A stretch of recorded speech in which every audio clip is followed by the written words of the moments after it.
Hi, perhaps you recognize me. It's your favorite president. We will decide who comes to this country and the circumstances in which they come. Anybody in this country doesn't minimise their tax. They want their heads rent. You're gambling with the lives of millions of people.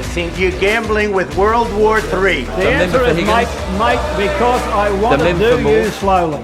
I want to do you slowly. I was saved by God to make America great again. We shall fight in the fields and in the streets. We shall fight in the hills. We shall never surrender.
Thank you. Please be seated. Welcome to our Candidates Forum, and we're honoured to have our guests and our candidates here today. And so we look forward to, we're waiting for Andy Yin. We're hoping he's still on his way, but we'd like to welcome Gisele Kapterian from the Liberal Party, standing for Bradfield. Welcome, Gisele.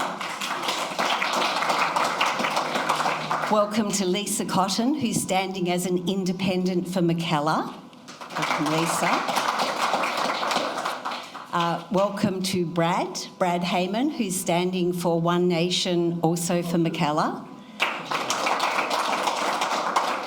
Welcome to David Spratt, who's standing for Warringah as an independent. Welcome to Sean McLeod, who's standing as a Libertarian for Warringah. Welcome to Craig Kelly, who's standing in the Senate for the Libertarian Party. Welcome to Lyle. Lyle Shelton isn't here yet, but we hope he's on his way. Welcome to Warwick Stacey, who's standing for One Nation in the Senate, and welcome to Silvana Nile, who's standing for Trumpet of Patriots in the Senate. So here we are for this special event where you can get to hear from primary sources, that is the people who represent you. And just for housekeeping purposes, I'd like to also mention Jamie Coots will be our MC for the first section of the program. Welcome, Jamie. Carlos will be our timer. Our special guest speaker today is Joel Jamal, who we'll be introducing in a couple of moments, and Stephen Tripp, who is also our key organiser and panel convener. So, yeah, welcome. This event, as well as being live, it will be covered on social media. We have independent journalism here, and we are also recording the event, and we do intend for the views of these people to be broadcast widely. So why are we here today? And why are all these people here representing us today? So what started to happen some years ago, our program for today? We are going to, in a moment, have our opening address by Joel Jamal. Then we will have our candidate introduction hosted by Jamie Coots, where each candidate will speak to the audience about what they stand for.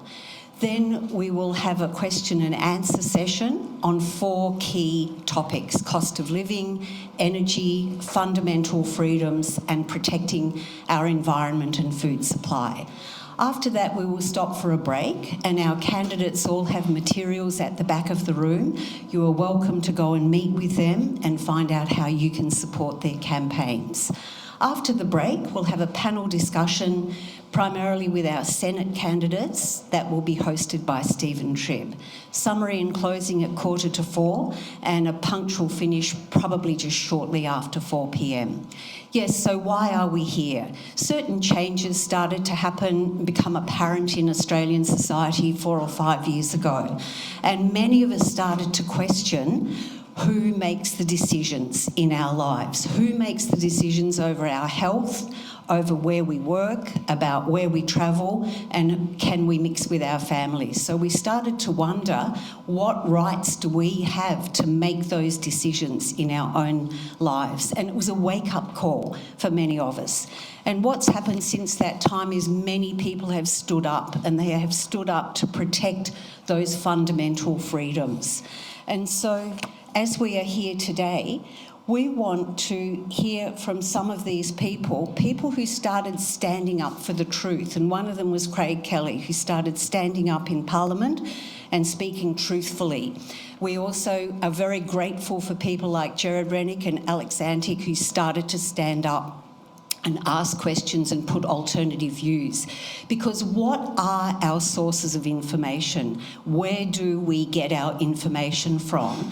And what many of us know is that the media outlets are controlled globally by 3 major outlets.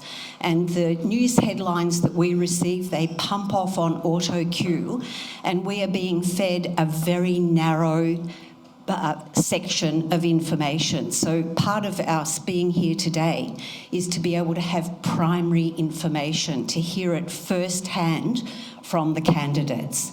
So it is now my pleasure to welcome Joel Jamal for the opening address. Thank you very much. Good afternoon, everyone. How are we all? Very good, very good. Now look, we are in the middle of an election right now. So if you're looking around, you're wondering, why is this hall empty? It's because a lot of people are actually going out and volunteering at the polling booths, and we are going to be live streaming this across the Turning Point Australia platforms after the event. We're going to put it out there to our 400,000 followers across the platforms, but also we've got Chris Scovery's here, we've got Steve Troop here from Commanding the Narrative to help inform voters to actually get the vote out. So thank you everyone for coming here in person. Thank you to all of our candidates for coming out as well. So today I am basically going to be just talking about some of the things people listening at home, but also perhaps in the audience, can do to make the most out of the last 6 days of this election before we get into the candidates. So one of the things I really want to make sure we understand is only about 30% of the votes are counted at this point, are actually cast at this point. So 70% of people haven't actually turned out to the polling booths yet. That is an enormous opportunity over the next few days at the pre-polling places, but also on election day. And that is why it is important that we do not let the particular time that we're in right now to just rest. The election's over. It's not over. It's not over till the fat lady sings. And when it comes to the presentation I'm about to bring to you right now, I'm going to show you 6 projects that we've rolled out and are live right now that can allow you guys to understand how can I get the most out of the next 6 days. So the first one is the volunteer funnel. Then I'm going to take you briefly through some educational graphics. Then the how to vote cards, which back many of the candidates on this platform. Then the preference flow charts, which show you which parties preference where. Then we've got the transparency reports, which I think you'll like. It shows you Member of Parliament's voting records. And then how to volunteer, how to scrutineer videos to help upskill you if you've never held the how to vote card and handed it out to people on the polling places. So let's get one thing straight for starters. Most people listening to this stream are not simply just voters. You are the Spartan warriors of the movement. Many of you probably listening voted no to the Voice referendum, and many of you are people that actually are the absolute doers in the movement. Many of you have run as candidates before. Many of you have run and actually handed out how to vote cards and been scrutineers.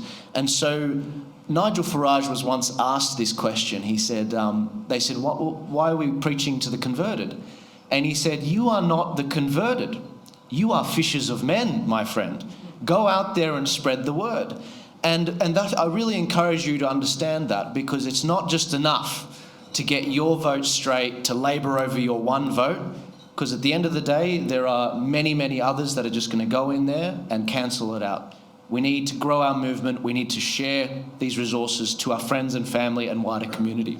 So without further ado, I'm going to quickly run through these things over the next 5 minutes. The first one is the volunteer funnel.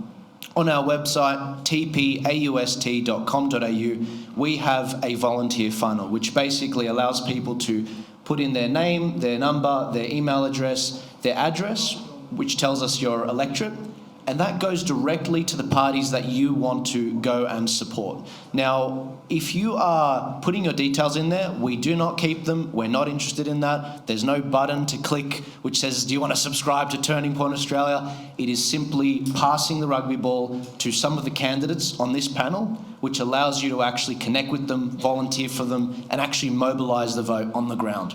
The next one is the policy matrix. This particular matrix is at the back if you want to have a closer look at it, and it's also on our website. It shows you where the parties stand on 31 key questions, ranging from economics, democracy, and health, and among other things. And it basically tells you how they compare to each other, which is a really powerful tool. I've actually argued you can get more from these than you get from the Anthony Albanese-Peter Dutton debate. And you can actually understand who is actually going to help me and who is not. Moving on, I've got another simple graphic which shows you parties from the left to the right. The left being they want a larger government, they want to have, basically, they tend to attack religion, they tend to believe less in freedom of speech and freedom of movement, whereas on the right it's more conservative values, Christian values, more traditional sort of values. Moving on, we do also provide how to vote cards. These cards are simply a recommendation from my organisation. We have a state team in every state, and they look at they tap into the local knowledge of each state, and they tell us essentially who are the candidates that are looking for a smaller government, that are trying to actually cut red tape, to actually not interfere in children's education and go back to the basics in children's education. That's what the How to Vote cards actually back. They always back minor right parties and then the Liberal Party. That's how it works in the particular How to Vote cards. Then we've also got a bit of a transparency card. This basically shows you how other parties are recommending people to vote. It's just a recommendation from these parties. It shows you who's basically been cutting deals with other parties, who's essentially been, who's backing similar valued parties and who isn't. It uses a red light system, so the green, when it's in green, it's minor right parties. When it's orange or yellow, it is actually a Liberal National Party, and when it's red, we consider it a left-wing party, according to the policy matrix. The next one is, and forgive me putting Dan Andrews' face up there, the next one is the transparency reports. So I'm kind of surprised there's nothing like this in the country. What it is you put your address in and it tells you your voting member of parliament, who your local member is, and it tells you their sins. It tells you how they've voted. It gives a bit of a report on what they've been up to. So we've taken at least 10 to 15 key bills that they've voted on, and similarly, we've done a red light system to show you, is it a good thing they voted this way? Is it a bad thing? This is about giving people the power and giving them access to this information very simply, because most people don't have time to go onto the parliamentary website, look through Hansard, if some of you have heard of that, and actually see how the members have voted. We've done all the hard work for you so you can keep them honest. The next one is a pretty photo of me basically doing my How to Vote card, my real card. We do videos about how to be a scrutineer after the vote's counted. How can you volunteer for some of these excellent candidates and actually double check the ballot, make sure that the count is being done in a very transparent way. But also, how do you hand out a How to Vote card? How do you connect with people really closely? Now, I'm not going to go into this. There's plenty of videos on the website, tpaust.com.au, where you can tune into that and you can see exactly what we're about. Now, look, I make no bones about it. You can see at the back of the hall the parties that we are backing. We back what we consider freedom parties, minor right, conservative parties, and libertarian parties. And We prefer a Liberal government over a Labor government. We're very clear about that. But these tools, no matter where you are on the political spectrum, they will be helpful for you, to upskill you, to get the most out of the next 6 days in order to reach that 70% of people that haven't yet voted. Now, without further ado, I'm going to hand it over to our lovely MC, Jamie. But I want to thank, please leave your questions till the end. I can see that a few of you got your questions. But I'll hand it over to Jamie and we can, without further ado, hear from these phenomenal candidates. And can I just say, it's really awesome to see the Liberal candidate here as well, because I've been all across the country. And there aren't many Liberal candidates at all that even show up to these things. And I think it's really critical that we have that transparency and that opportunity to ask questions and to hear about their policies and their standing for. So thank you for coming. Jamie. Joel, thank you very much. And once again, thank you to all the candidates who have turned out today. And I'll echo those sentiments as well, to see major parties represented at events like this, where traditionally the small, freedom-orientated and independent candidates will turn up. So my name is Jamie Coots, and I'm a father, I'm a husband, I'm a financial market analyst by trade. And I'm also, until the last of my days, an unapologetic defender of freedom and personal liberty. And so, now, I've also been in the financial markets for 25 years, and there's just this one golden ironclad rule that I've come to understand in all my time, and that is that power centralising or centralisation of power inevitably leads to higher prices and a decline in personal liberties. That is 100% true, verifiably. Now, we live in a world where I think that centralisation is starting to get to such a state that we have to take notice and we have to do something about it. And I'll share a personal story just about myself, in that I was a Liberal Party voter for all of my life, and really, until recently, a Liberal Party voter by reflex. COVID changed that. The mandates, the lockdowns, proved to me that a apathetic, lazy majority, of which I was guilty of being one, would allow, quite frankly, the co-opting and the, a tyrannical overreach by centralised government. So I'm here today to speak my truth, but also to listen to the candidates who I feel are here to represent that minority of people who could see what was happening in those past 4 or 5 years and have started to wake up and try and get that voice out. So to the candidates that are here, thank you very much. And that includes Gisele. Thank you very much for turning up here. It's very, very important that we hear from the Liberal Party as well. Now, I'm going to give all of the candidates 2 minutes to give an introduction. And after that, there'll be a rapid-fire question round. Now, rapid-fire question round, what does that mean? These are 1-minute answers. And I know by the expression on your faces that will be disappointing. But in order to get a forum like this off the ground and get the voices heard, we have to keep it short. But there's also another reason why these are rapid-fire questions.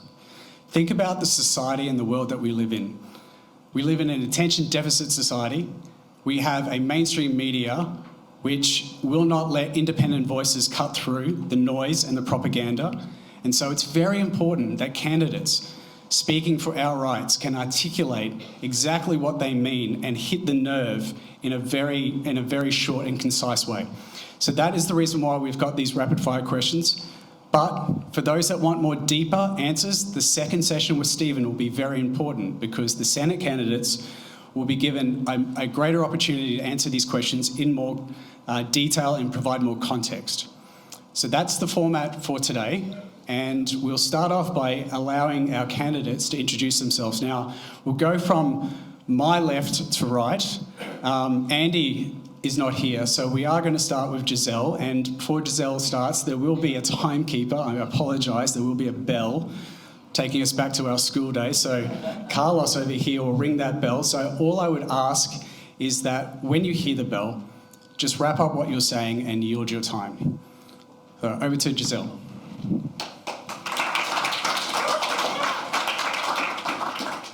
I might come into the front if that's all right. I think that it's the least I can do to pay respect to the crowd here today.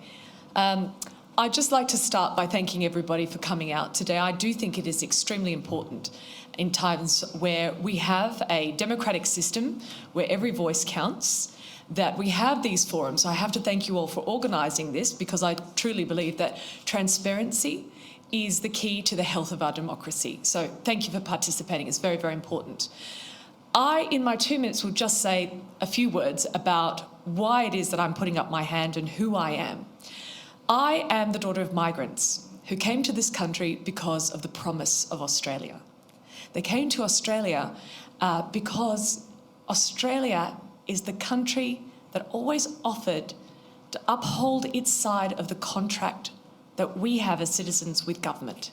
That if you work hard, that you contribute to your society, that you engage appropriately with your communities, that you'll have a chance to have a go, that government will put in place the right supporting structures for you to determine your idea of happiness. That you come to this country because of the freedoms and the opportunities that it can provide you if you engage appropriately, if you engage with that social contract.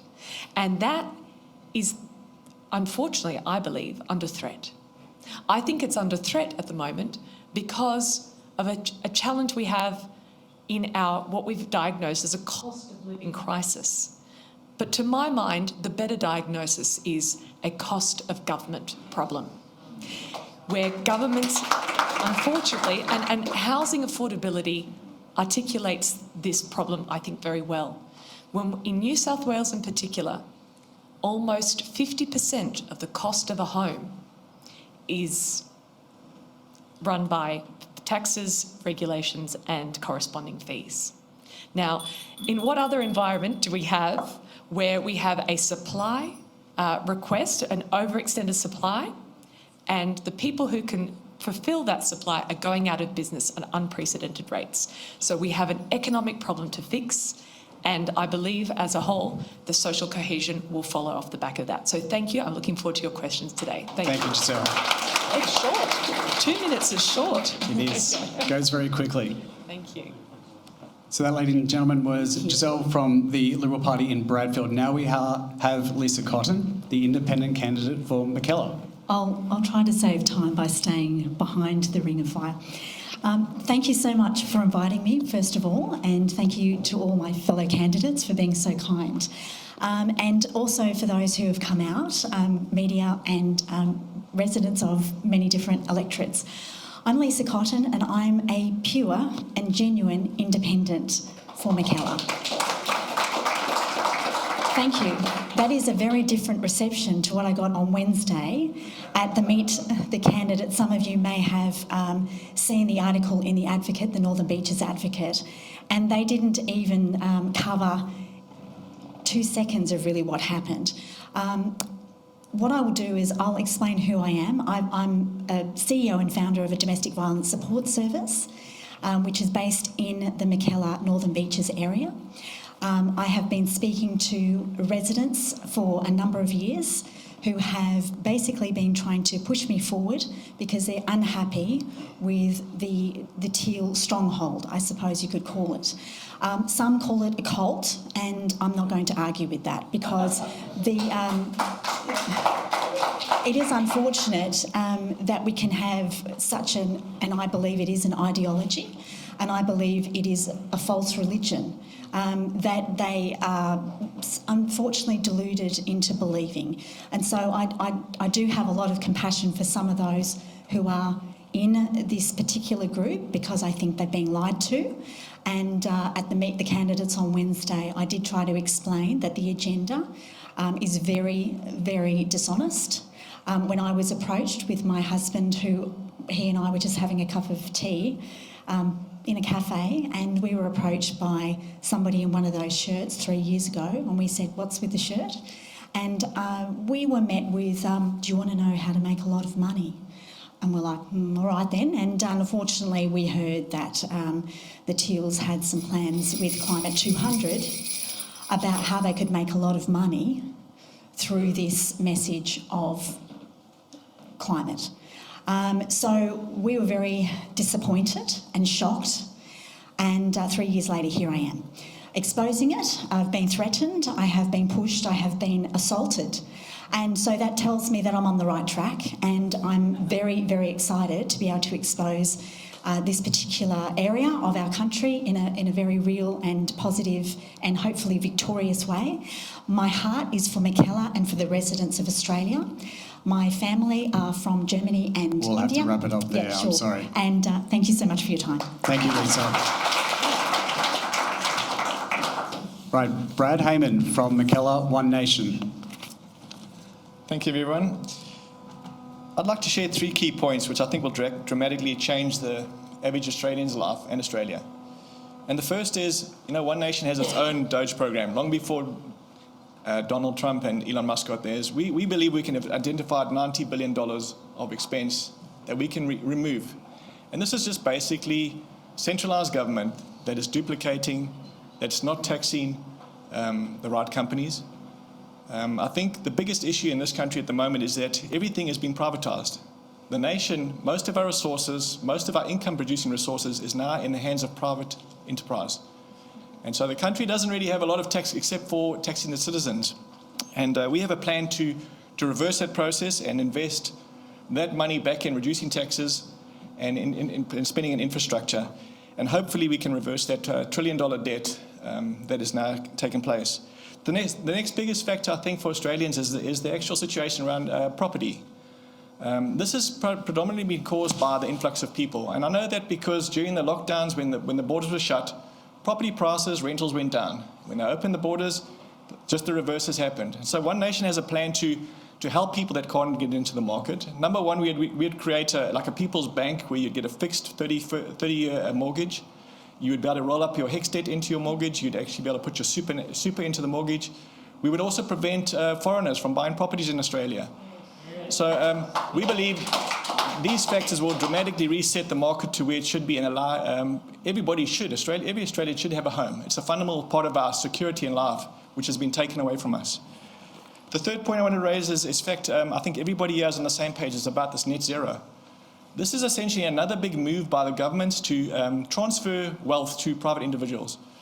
Most of the money in infrastructure is coming from government, but the people that are spending the money on the wind turbines and the panels, these are private individuals, and every cent they spend is subsidised by the rest of us and by the coal industry and by each of us as citizens. Thank you so much, Brad. Next up is David Spratt, Warringah, Independent. What I stand for is a robust economy that is essential for national prosperity, enhanced living standards and the well-being of local communities. A robust economy, in my view, cannot function without an affordable, reliable and available 24/7 national energy system. Energy security is our economic security. Currently, in my view, our energy security is wanting, which is reflecting in a faltering economy, i.e. the drop in our living standards, closing down and the moving offshore of many significant manufacturing industries, and in particular the emergence of the cost of living crisis, resulting in small, medium businesses and households withering on the vine. I'm advocating to address our energy security in 2 ways. An immediate energy action. I'd advocate for reconfiguring all existing power stations to operate 24/7, as once they did a decade ago when our energy grid was affordable and reliable. I will provide more detail on this, how I would do this, in the quick fire question under cost of living. Future energy action. I advocate to lift the ban on developing a nuclear energy industry and let the markets determine options and costs of the new emerging nuclear technologies. I then advocate for facilitating public forums like this, whereby the public can be informed as to the new emerging nuclear technologies in waste management, safety and security. At the moment, the public is not aware of these new technologies. On my website, there are a number of other policies for which I am advocating. I'll briefly list them as first home affordability, immigration, a Warringah underground metro service, a very fast train service between Sydney, a couple of options there, Newcastle. David, we'll have to rub it up there. Okay. Thank you very much. Next up is Sean McLeod, Warringah Libertarians. Hello everyone, my name's Sean McLeod. So I'm a registered nurse. I'm running in Warringah because my speciality in nursing is mental health. Last year in September, Albo and Dutton rammed through about 30 bills through the Parliament. One of them was the under-16 social media ban. I feel that freedom of speech is one of our most important rights, and without it, you don't have a democracy. I want to work to repeal these laws that they have pushed through without any form of debate, which I believe even Matt Canavan was actually very disappointed with when he was interviewed about it afterwards. If you ban something which acts like a drug to young people's minds, giving them a dopamine hit every time they click, get a view, get a like, you're going to cut off something and it's going to be detrimental to mental health in the long run. It may damage them for their entire lives. I'm going to become a father soon. I don't want my kids growing up in a world where speech is restricted, controlled and measured by a government that couldn't care less. So I'm here to put my hand up right now so that I can work to get rid of these laws. We also have great policies on the cost of living crisis and a whole bunch of other things that I actually resonate quite well with the Libertarian Party. I'll keep mine short, I'll sit down now. Thanks, Sean. Next up, sorry, your name again? Oh, good afternoon, everyone. My name's Craig Kelly. I was a former member of the Liberal Party. I was elected in 2010 and I marched with Tony Abbott in the streets against the carbon tax when we formed government in 2013. In 2021, I resigned from the Liberal Party, being a Liberal member. I did so at significant personal and financial cost. And the reason I did so is because the Liberal Party not only were violating human rights, though for me they were violating the very principles that the Liberal Party stood for. At this election, I'm running as the Senate candidate, the lead Senate candidate for the Libertarian Party in a joint ticket with Gerard Rennick's People First and also the Heart Party. I'm asking for you to give me the opportunity to send me back to Canberra because I have unfinished business. The most important job for a senator is that Senate Estimates Committees, where they get to hold the bureaucrats of the day to account. I know that process, I know where the bodies are buried, and I've shown from my history, I think you'd agree, that I will not be frightened at holding these people to account and speaking up when it was necessary. So I'm asking you, at this election, especially in New South Wales and throughout the rest of the country, put the Libertarians first in both the House of Representatives and in the Senate. Thank you. Thank you, Craig. Next up we have Lyle Shelton, Family First. Thanks very much. Thanks very much, ladies and gentlemen, for the opportunity to be here. Family First has a vision for flourishing families and getting our nation back to a point where young people can afford to get married and have a home and do well economically. At the moment, there's a threat to that, and it's a bipartisan one that's come from both Liberal and Labor signing us up to net zero and forcing us to pay a Paris premium on our electricity, and that's not going to change after the election. Both parties are signed up to keeping the Sex Discrimination Act in place, and that's a very sad thing because that means that both parties are going to this election saying that they believe the definition of a woman in Australian law, which as it currently is that a woman can have a penis. Sorry to be so crude on a Sunday afternoon, but that's where where we are. Also, both sides of politics support our unjust anti-discrimination legislation, which has seen people like myself dragged through almost 6 years of litigation for saying that drag queens are a dangerous role model for children because of their gender-fluid ideology and what they want to teach little children. My friend Tyralee Smith was in court just 2 weeks ago for saying that biological males shouldn't be playing in women's sports. It's shameful that both sides of politics, Peter Dutton and Anthony Albanese, don't support changing this. So Family First has a vision to see young people get ahead with being able to afford houses, reduce the energy crisis. We want freedom for parents to be able to send their children to a faith-based school without the government telling that school who they can and can't employ. And we want the gender ideology out of our kids' classrooms and out of our society altogether. Thank you so much. Thank you, Will. Next up, we have Warwick from One Nation.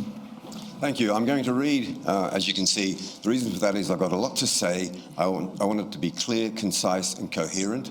If you hear aggression and anger in my voice, don't be alarmed and don't be misled. I will be angry and there will be aggression. The clock starts now. One Nation and I stand simply and unconditionally for freedom and for Australia's sovereignty, prosperity, security, Western civilisation and culture, and our traditional Australian way of life. All of this has been under attack, not from external enemies, but from internal enemies.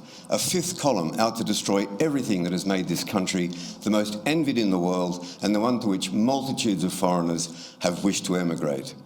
Our internal enemies are politicians, bureaucrats, ratbag activists, immigrants who despise our Western customs and values, and a too often mindless, uneducated and incurious media that has abdicated its responsibility to keep the public informed and to hold governments and oppositions properly to account. Rudd, Gillard, Turnbull, Morrison and now Albanese have proven themselves unfit to lead Australia. Their mindless, illogical climate ideology, their pursuit of an unattainable, economically destructive, net zero and 82% renewables target, their blind adherence to a failed Paris Climate Agreement where commitments were broken by every signatory before the ink was dry, is destroying Australia's prosperity, businesses, livelihoods, families, social cohesion and security. This ship of fools has taken Australia from a $20 billion surplus in 2007 to a $1 trillion debt, and increasing today. In election bribes, Albanese has pledged further uncontrolled, wasteful spending of more than $100 billion, his usual empty promises that he will never keep.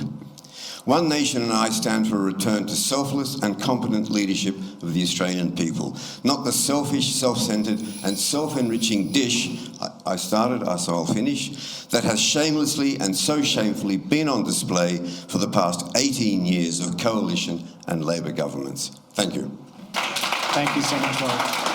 And last of all, we have Silvana Nile from Trumpet of Patriots. The last shall be first.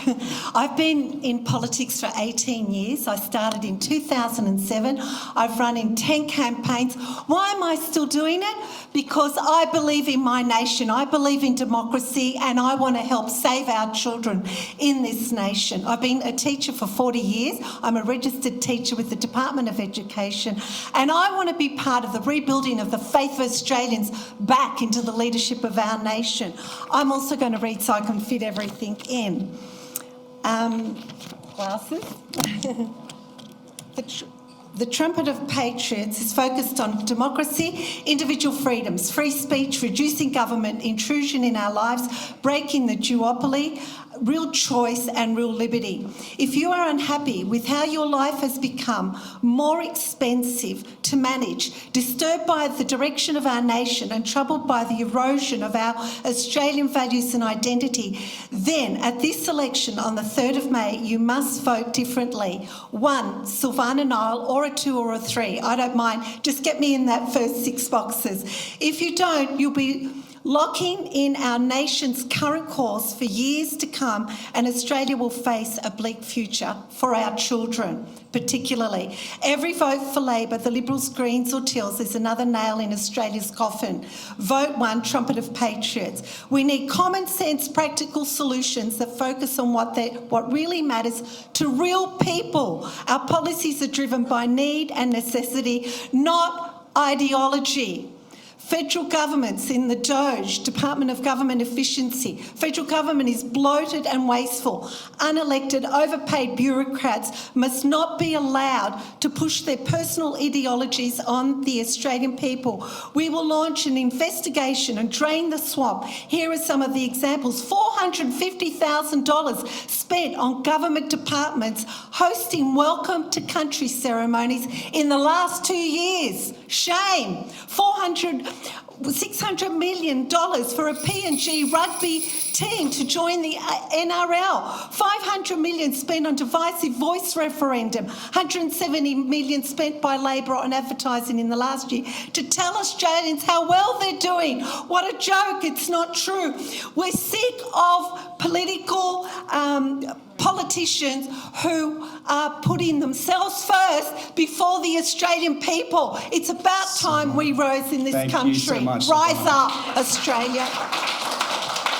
Well, thank you to all the candidates for their passionate answers. Now we're going to go into the rapid fire questions. And the first question is, of course, on cost of living, perhaps the biggest issue of this election. So first up, we'll start again. We'll lead with Gisele from your right.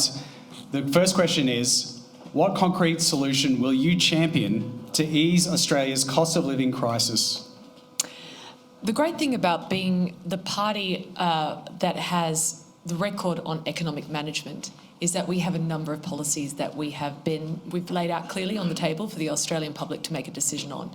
But for the purposes of the minute, I'll just mention 3 high-level actions that we will be doing, which is obviously reining in wasteful government spending, inefficient government spending, to ensure that we have long-term viable solutions for not only ensuring that Australians get to keep more of their hard-earned money, but also that our services remain effective and appropriately supported, particularly for the most vulnerable in our communities.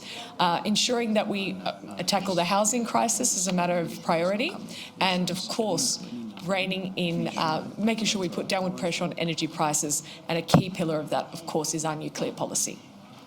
Thank you so much. Next up, we have Lisa. As an independent running for the very first time, I am very pleased to let you know that I am an average person like everybody else, and I have been homeless, I have been a homeowner, and I have been a renter. So it's important for you to know that I've experienced a number of different ways of living. So I feel that I have some lived experience. So as far as some of the policies that I'd like to speak about is local food production incentives, and that is to create incentives for small businesses and consumers to purchase locally produced food, enhancing food security and support sustainable agricultural practices.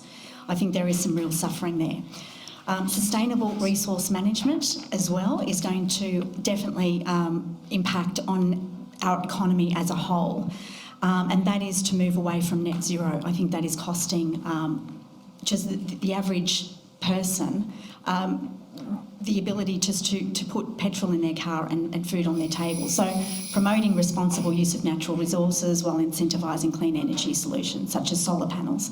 Thank you, Lisa. Thank you very much. So next up we have Brad Hayman, One Nation. I think the biggest issue currently is big government. As I mentioned earlier, we would save $90 billion annually on the excesses. And it's not just in how they waste money. I don't think there's ever a tender that either Liberal or Labor put into place that isn't 3, 4, 5 times over the cost, twice as long. They don't seem to have any capacity to manage our finances. Even the Northern Beaches Hospital, they actually spent $1 billion on the whole infrastructure. Then they leased it out for $1 to a private company in the Bahamas. They now currently charge us as taxpayers twice the rate that the North Shore charges. So this shift about putting all our services, our electricity has gone into private companies. Wherever private enterprise gets into place in utilities and services that are essential for, especially for poor and vulnerable people, they extort the life out of it. You go into America, the private enterprise took over the prisons. Suddenly there's a massive hike in prisoners. Suddenly they take over the health department. Suddenly we have to have 100 vaccines. Wherever private enterprise takes over, the average consumer suffers dramatically. And we need to try and reverse this trend. Thank you so much, David. David Spratt, Independent, Warringah. As the cost of living is dependent on the high cost of energy, I'd advocate immediately for a reconfiguration of our national energy market, in particular the ridiculous 5-minute dispatch targets. They should be at least an hour, such that all existing power stations operate 24/7, as in the past when our energy costs were affordable, reliable and the driver of our once high living standards, economic and national security. This action would prioritise existing coal-fired power stations as the go-to major energy source and not the renewable wind solar generators. Consequently, I'd advocate for the temporary halt to further renewable installations and the allocated government renewable subsidies be rediverted to building new gas-fired power stations and maintaining our existing coal-fired power stations. I noted last night that the renewables only contributed 10% energy to the grid over a 14-hour period. As Australia only contributes 1% of global emissions, I'm of the view that we have time to keep running our existing power stations and stabilising. Thank you, David. We'll have to pass it on. Sean McLeod, Libertarians, Warringah.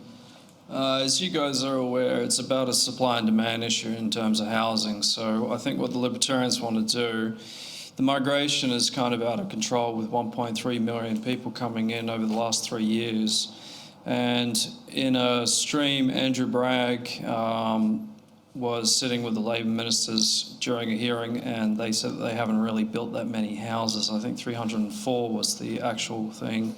So supply and demand, we need to build more houses and lower the migration cap by quite a significant amount. The Libertarian Party would like to do that. In terms of the money, we need to start investing in different resources such as gold, and the Libertarian Party has a policy about looking into Bitcoin. I recently went to an intervention there where they were very enthusiastic and very intelligent about what they want to do in terms of creating a Bitcoin strategic reserve, kind of like El Salvador and America has recently. Thank you so much, Craig. Craig Kelly, Libertarians. Cost of living. Number one, cut all the subsidies for renewable energy. They are pushing up the price of electricity. End of net zero, get out of Paris. Right? Scrap Chris Bowen's car carbon tax, which is coming. That's going to add like $15,000 to a Ford Ranger. Slash migration rates because you've got to take the pressure off rents and housing, and cut government spending. This year it's $27.5 billion more the government is spending than what they're receiving. The next 3 years, Albanese is planning to spend $115 billion, and neither Labor or Liberal have come up with any plans how to cut that. Do those few things and we'll take the pressure off the cost of living. Thank you. Lyle, Shelton, Family First. Yeah, look, Craig said it very well. I agree with all that. You've got to address the systemic things that are causing cost of living. That is the increase in the cost of energy, which has caused the cost of everything to go up. So we've got to get more coal and gas into the electricity system. If we have to go to net zero, well, we can do that with uranium over time. We've got to cut our $1 trillion debt. Nothing causes inflation more than government expenditure and government debt. It's $1 trillion next year. Neither side of politics has a credible plan to address that. And we've got to release more land so that we can have more houses built. Australia is the most depopulated continent on the planet, and yet we've got a government-induced housing shortage crisis. That's ridiculous. We should use our abundant land competitive advantage. Obviously, we need to build infrastructure to make it livable, but that can be done with innovation and with some political will. So we've got to get the coal and the gas back into electricity, release more land, and we've got to cut our government debt and expenditure. That will bring downward pressure on cost of living for everyone. Next up, we have Warwick, Stacey, One Nation. First, One Nation will abolish net zero and the rollout of renewables. The outrageous cost of this and the resulting soaring electricity prices are killing the economy, businesses, livelihoods and household budgets. One Nation will reduce electricity prices by 20% by changing national electricity market rules to use cheap baseload coal-fired power for use in morning and evening peak demand and to firm existing wind and solar. We will lower fuel costs by halving the fuel tax by 26 cents a litre, a policy copied by the Liberals. We will allow couples with one or more dependent children to split their incomes and file a joint tax return, reducing their income tax and keeping thousands of dollars in families' pockets. We will allow pensioners to work without whatever extra income they earn affecting in any way their pension. We will open a People's Bank using the 4,000 post office outlets across Australia, particularly in regional and rural Australia, where banks are closing branches and denying customers banking services. This is just for starters. Thank you very much. And last off, we have Silvana, Nile, Trumpet of Patriots. We need to feed 3.7 million households who currently go hungry in this country. As I've said, 3 million. It's an absolute disgrace. Trumpet of Patriots will ensure Australians do not go to bed hungry. In our country, a first world country, unbelievable.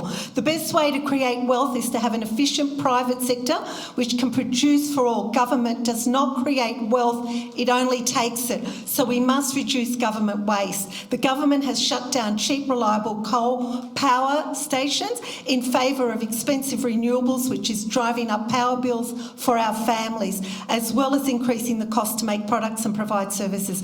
It is one of the biggest issues crippling our country. And we face energy insecurity as a result, which we're experiencing. We will restore reliable basehold power to the Australian households and business. We must process our minerals at home. We are the quarry for the world. We sell our iron ore for hundreds of dollars a tonne. It goes to China and comes back to us. What a joke. Thank you Let's very put much. Australian sovereignty first. Alrighty, thank you so much. Now, unsurprisingly, this next question was really on energy policy, and unsurprisingly, the answers that we just heard very much around cost of living had a lot to do with energy policy. So this next question, net zero targets, is this an essential transition or a self-inflicted wound for Australia? Gisele. The Liberal Party's been really clear on this. We've committed to net zero by 2050, and that is unwavering policy.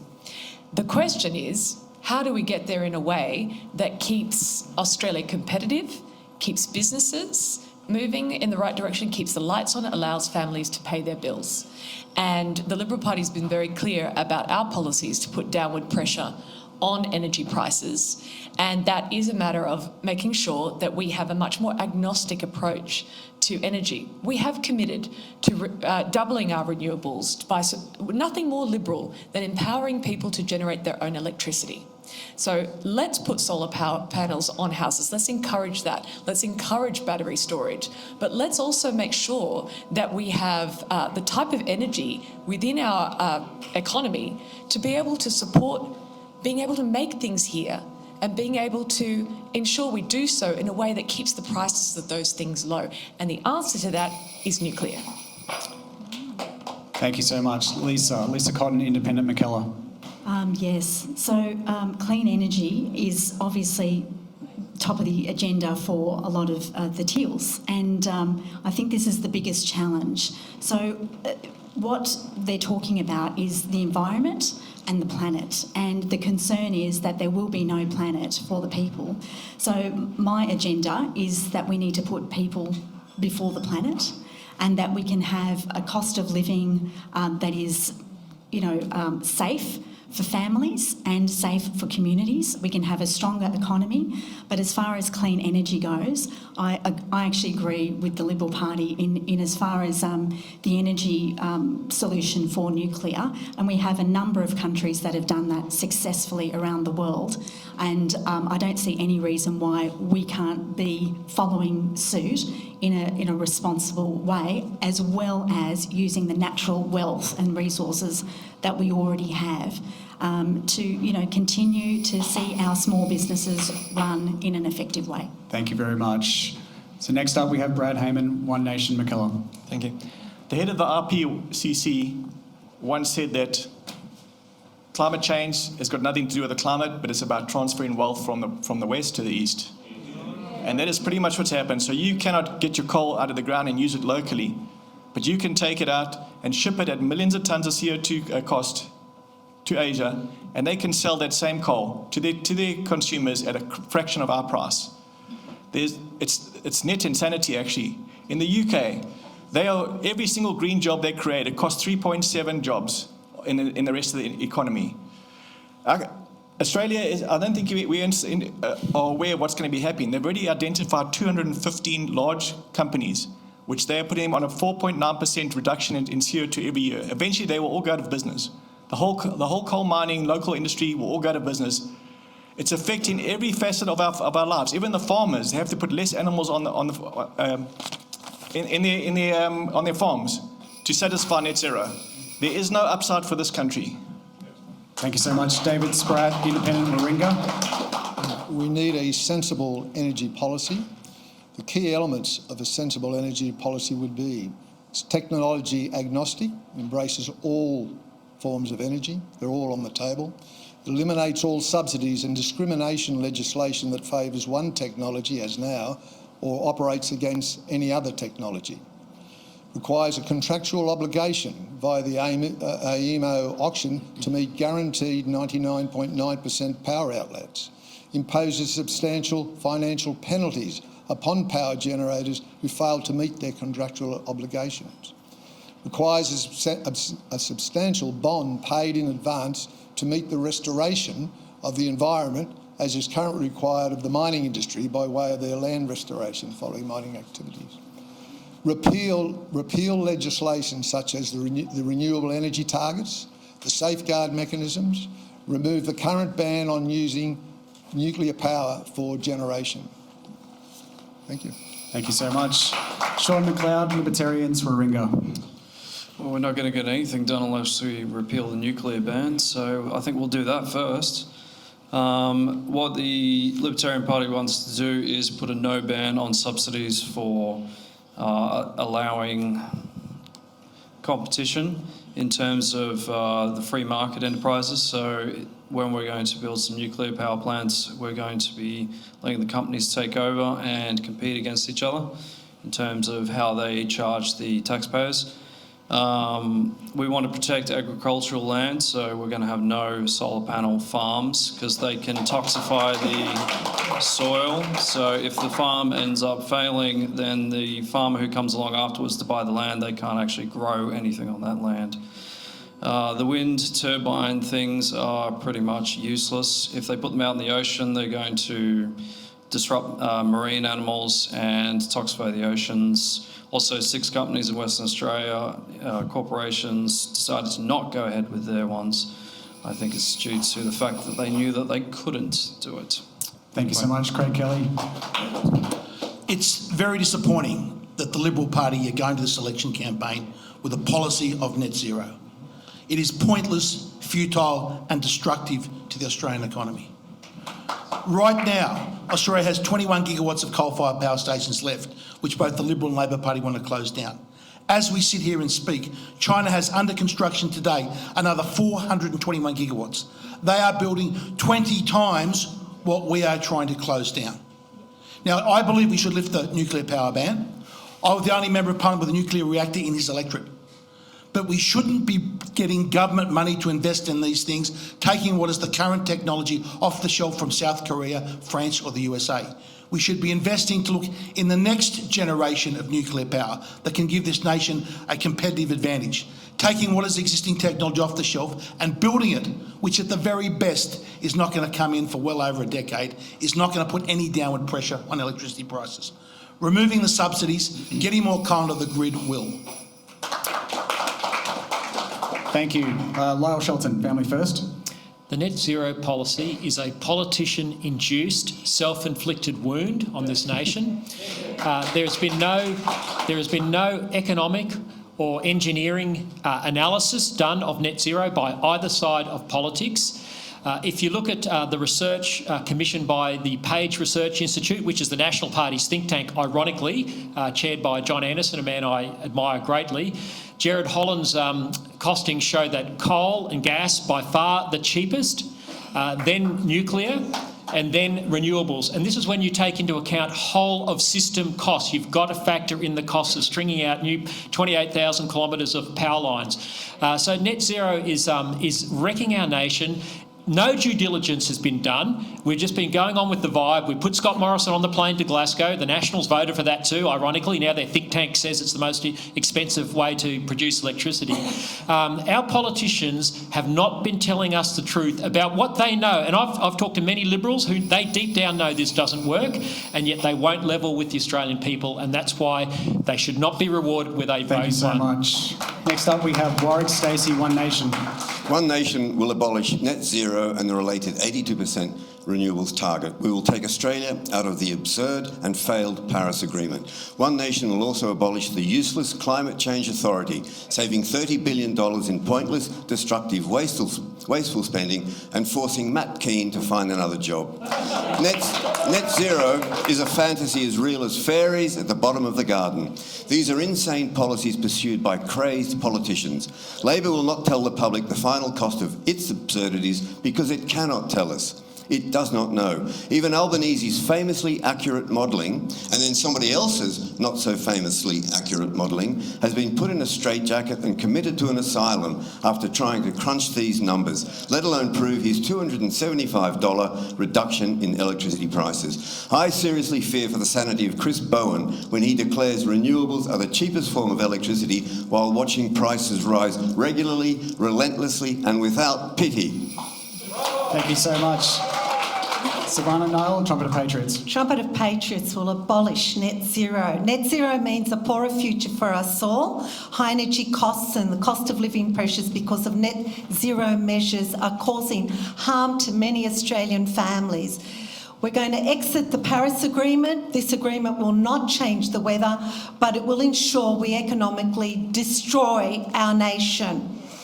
We're going to repeal the ban on nuclear energy, and even if we reach net zero tomorrow, the net effect on Australian climate will also be zero.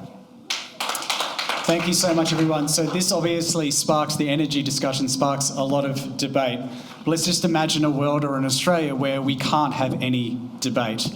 So let's turn our attention now to some fundamental freedoms and topics on basic human rights such as freedom of speech. The question is, with bills like the Digital ID, the WHO Pandemic Treaty and Online Safety Amendment on the horizon, how will you defend Australians' rights to speak, work, travel and choose, most importantly for me and my family, their own health path?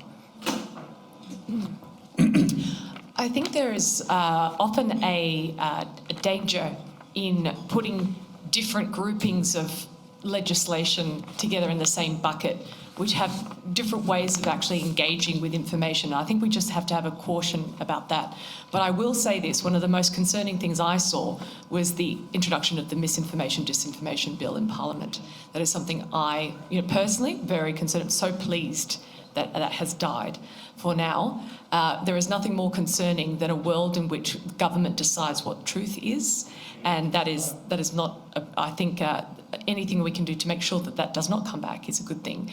But one of the things I do think we need to ensure the health of our democracy is ensure critical thinking skills in our environment and make sure that we are ready for a world where generative AI is telling us what the truth might be without understanding the information on which it draws to be able to present a piece of information as truth. I come from a tech background. This is something that's very close to my heart. Thank you so much.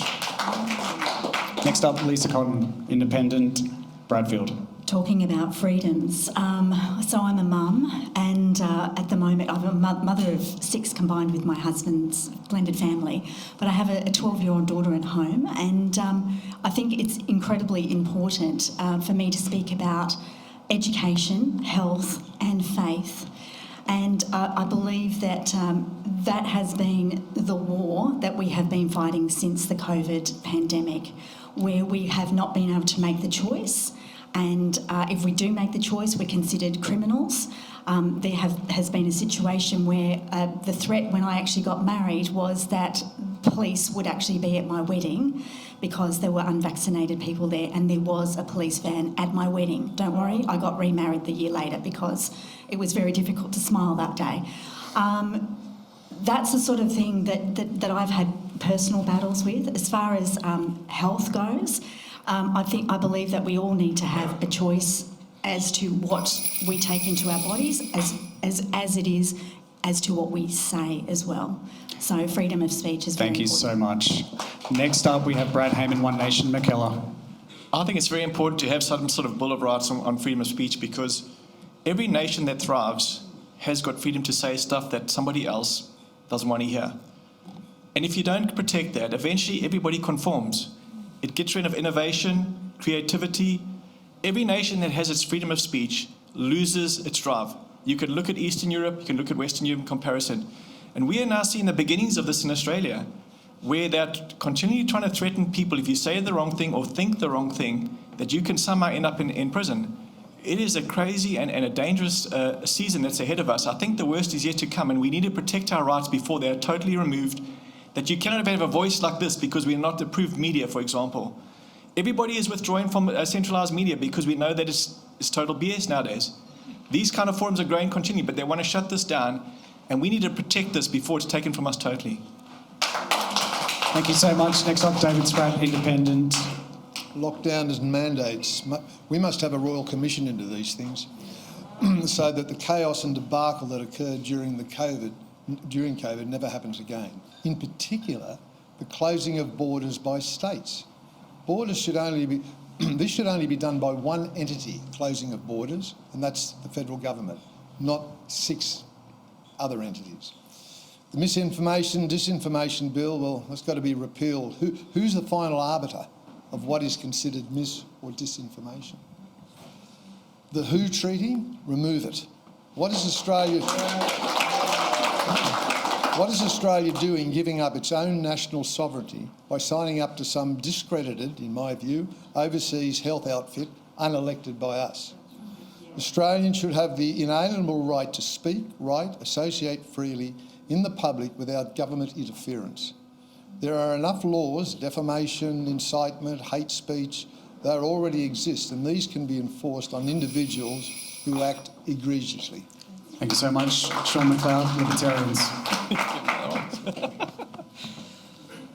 Enshrine free speech into the Constitution. We want it to be something that they can't take away from us forever. I've already seen 2 attempts at this. At the state side, our own Honourable John Ruddock has actually attempted to put free speech up into the Senate. Thank you, John. And I also saw the UAP, Ralph Babbitt, also attempt in the federal area in the Senate.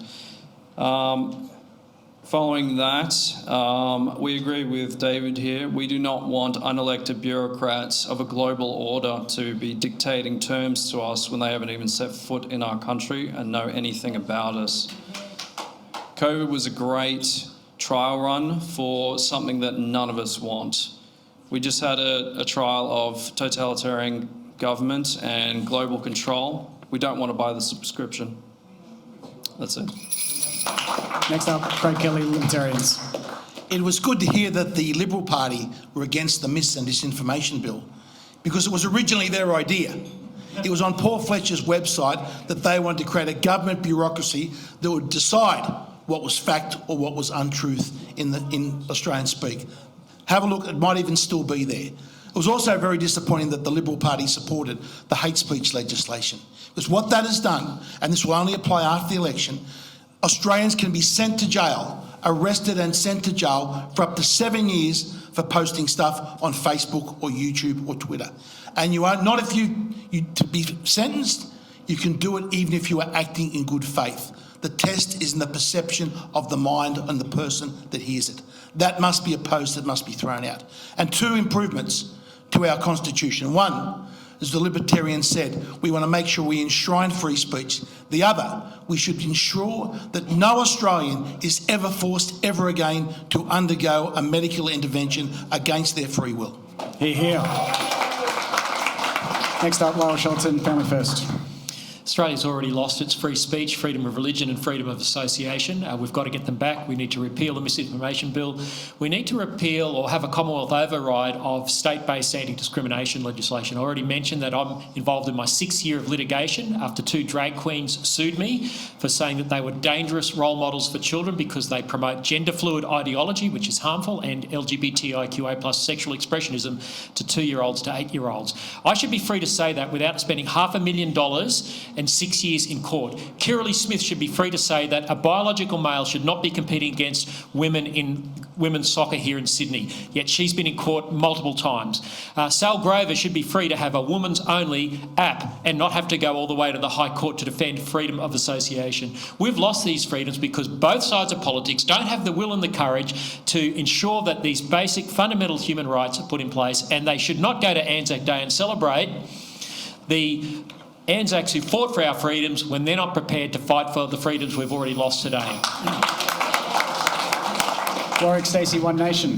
One Nation will restore our fundamental freedoms by taking Australia out of politically and morally corrupt supranational institutions, trying to take over our sovereignty and control us from outside our borders. One Nation will withdraw Australia from the UN Refugee Convention, from the WHO, the World Economic Forum and affiliated programs. One Nation will prevent, if it has the balance of power in the Senate, our current crop of spineless politicians selling out Australia to the WHO and its crony capitalist funders. One Nation will establish a royal commission into the federal and state government's responses to COVID-19 to identify and hold accountable those responsible for trampling on our Constitution, our rights and our freedoms, and to ensure such willful and deliberately inflicted tyranny never occurs again. One Nation will introduce a referendum to enshrine freedom into the Constitution, freedom of speech, of association and movement. One Nation will repeal every piece of divisive and destructive legislation that deny our basic democratic freedoms and that were forced through Parliament by earlier coalition governments and the current Albanese government. Thank you so much, Silvana, Nile, Trumpet of Patriots. Australians are hurting. Australians are sick and tired of career politicians with agendas. Vote One, Trumpet of Patriots. I'm putting you first. That's why I've been at it for 18 years. Freedom of speech and freedom of choice are fundamental rights for Australians. No digital ID. Universal digital ID is a threat to our freedom. A central database of every person's digital information could open the door not only to hacking but also to increased government control and coercion, which we've already seen. No CBDC, central bank digital currency, has the potential to control all our lives to a granular level. Any government, for whatever reason, in its agencies could use this technology to dictate what a person can and cannot purchase, could set an expiry date on your money, or could it simply turn off our ability to buy or sell. Make accepting cash compulsory at all businesses. You will get the Royal Commission that Labor promised, then they'll quash it as soon as they come into power. Thank you so much, Silvana. A proper inquiry into excess deaths. That'll be enough. Okay, no more vaccine mandates. Look, so this will just be the last question, but before we give it, I just want to say a very special thank you for everyone for the answers and for the conciseness and the graciousness. The last question is on protecting our environment and food supply. So Liberty needs land to stand on. Renewables now sprawl across productive farms, productive land, and important habitats. So the question here is, how will you hold the Greens, the Teals, Labor, and any Liberals who back these rollouts accountable for the loss of wildlife habitat and productive farmland? I'll start by saying that the protection of our environment needs to be a priority for every party and every individual. That's absolutely fundamental. The second thing I would say is, again, I'd refer everybody to the Liberal Party's policy on this, which is that we support entirely renewables on homes, on businesses, but where we talk about the utility scale energy supply for our nation, our solution is nuclear alongside gas and renewables. It has to be, this has been technology that's proven, it's a technology agnostic approach. We need to have a very practical solution to our energy concerns. So thank you. Thank you. Next up, Lisa Cotton, Independent Mackellar. The planet is obviously a priority, but not before what is important for people. So what I'll be standing for in this election is stronger families, safer communities and secure borders. With that in mind, obviously we do have to look after our environment.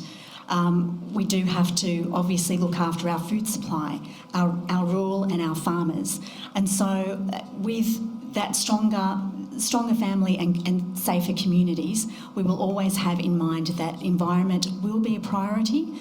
There will be obviously the thought and the discussion about moving away from net zero and just balancing what we can have with our natural resources, clean energy, with a view to looking at responsible nuclear in the future.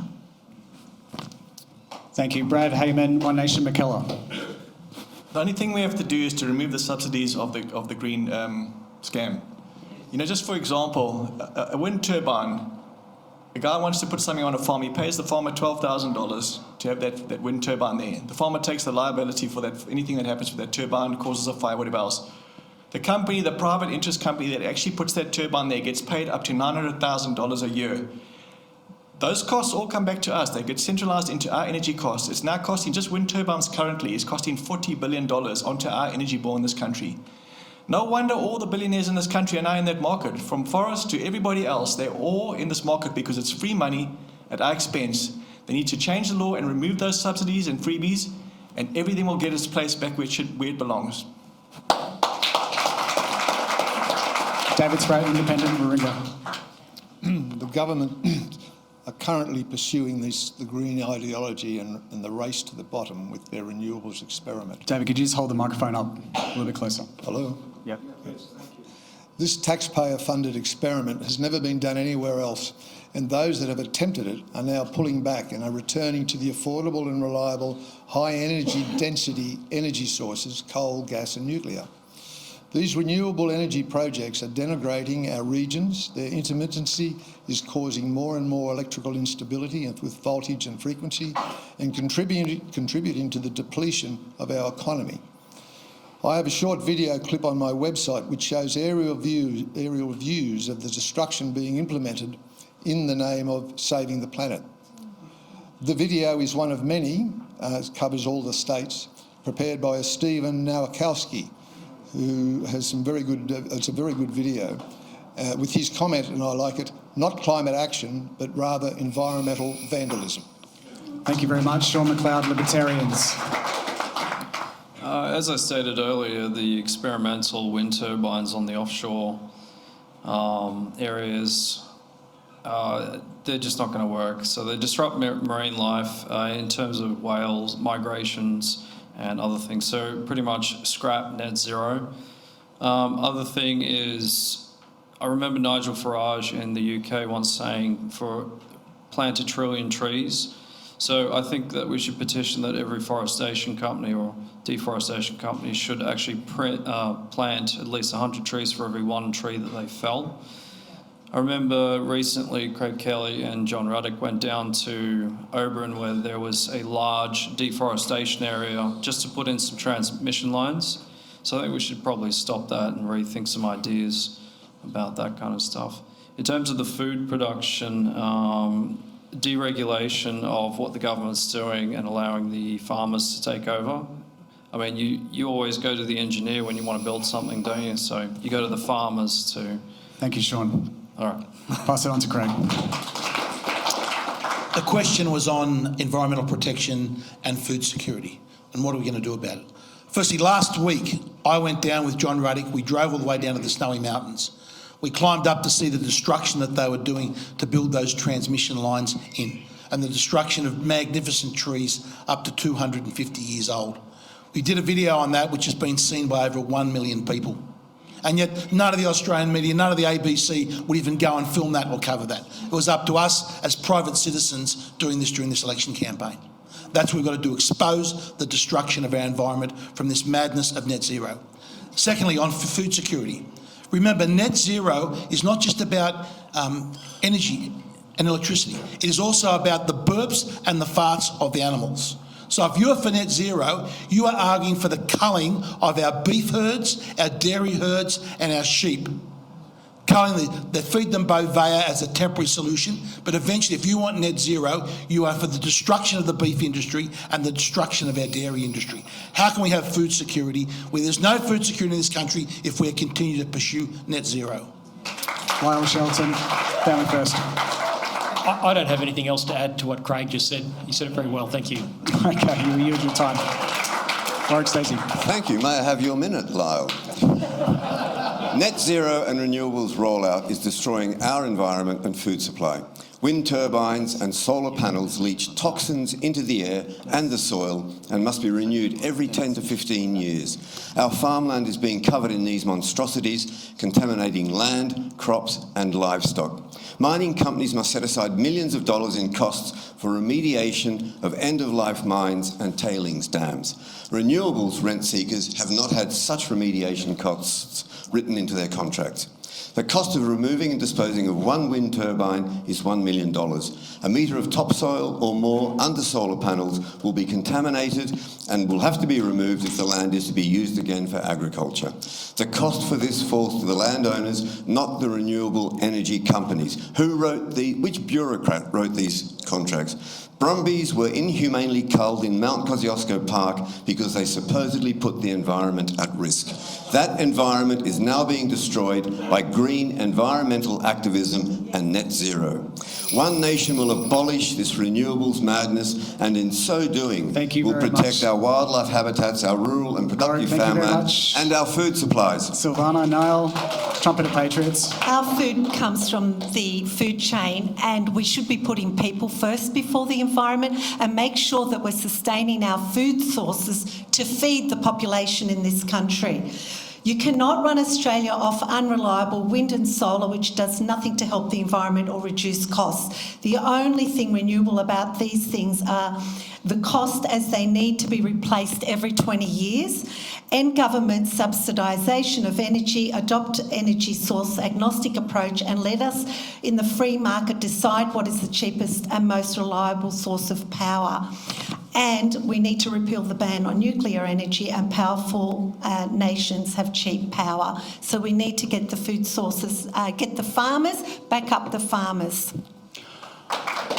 All right, so that concludes the rapid fire question section of today's session. So thank you very much to our candidates. And I once again want to thank you all for being here and presenting and graciously offering your time to everyone. There will be a follow-up session which is with the Senate candidates hosted by Stephen Tripp. And we're going to break for 15 minutes. So thank you all once again. Appreciate it. Okay, everyone, we're about to get started. This is going to be very interesting. This is almost like a live podcast. We haven't attempted anything like this before. So there's no timing. It's just going to be discussing the issues with some of our Senate candidates. And what we want to focus on is solutions. There's a lot of disaffected people out there that are looking at the major parties and they're disillusioned with our way of government at the moment because we always put our votes with Liberal and Labor, but nothing ever seems to really change. So we want to hear from some of the minor parties today. I know a lot of you, I've interviewed you all already. I've interviewed Warwick recently. And I know some of you quite well. I know that you all stand for the right issues and you have a lot of solutions-based stuff. So we heard from you already, and one of the issues was cost of living. And I grew up in the John Howard, Peter Costello era with elections like 1998 where John Howard took the GST to the electorate. It was an unpopular policy, but he believed in it. He had that conviction to take it to the electorate. He later had work choices that helped to lose government, but he believed in it, he pushed for it. And we even got Donald Trump now pushing ahead with tariffs. It's unpopular, he believes it's going to work, and he thinks it's a solution. So can you imagine John Howard going to this election, if he was still Prime Minister, a cost of living election, taking his lead policy being a reduction in the fuel excise by 25% over 12 months? That blows my mind that the Liberal Party is proposing a solution to the cost of living crisis that doesn't really seem to have a huge impact, which we need. So I'm going to pitch it to each one of you. And I want to also introduce Steve Christou, who hasn't had a chance to speak yet. Maybe we'll start with you, Steve. And actually, no, I might hear from Craig first because I want to ask you a specific question. But how do we address cost of living? What are some of the solutions that the Libertarians are proposing ahead of this election? Use that mic. Yeah, sure. Thanks, Steve, and thanks for the good job you're doing here. Couple of issues we need to be. How's our time limit on this, by the way? No time limit, mate. Unless you get boring and I just cut you off. We've got to be realistic what we can achieve as senators from the minor parties. Right? It's wonderful to have a whole lot of policies on economic things, but the reality is, as much as we could hope, it's unrealistic that we're going to control the Treasury benches at the next election.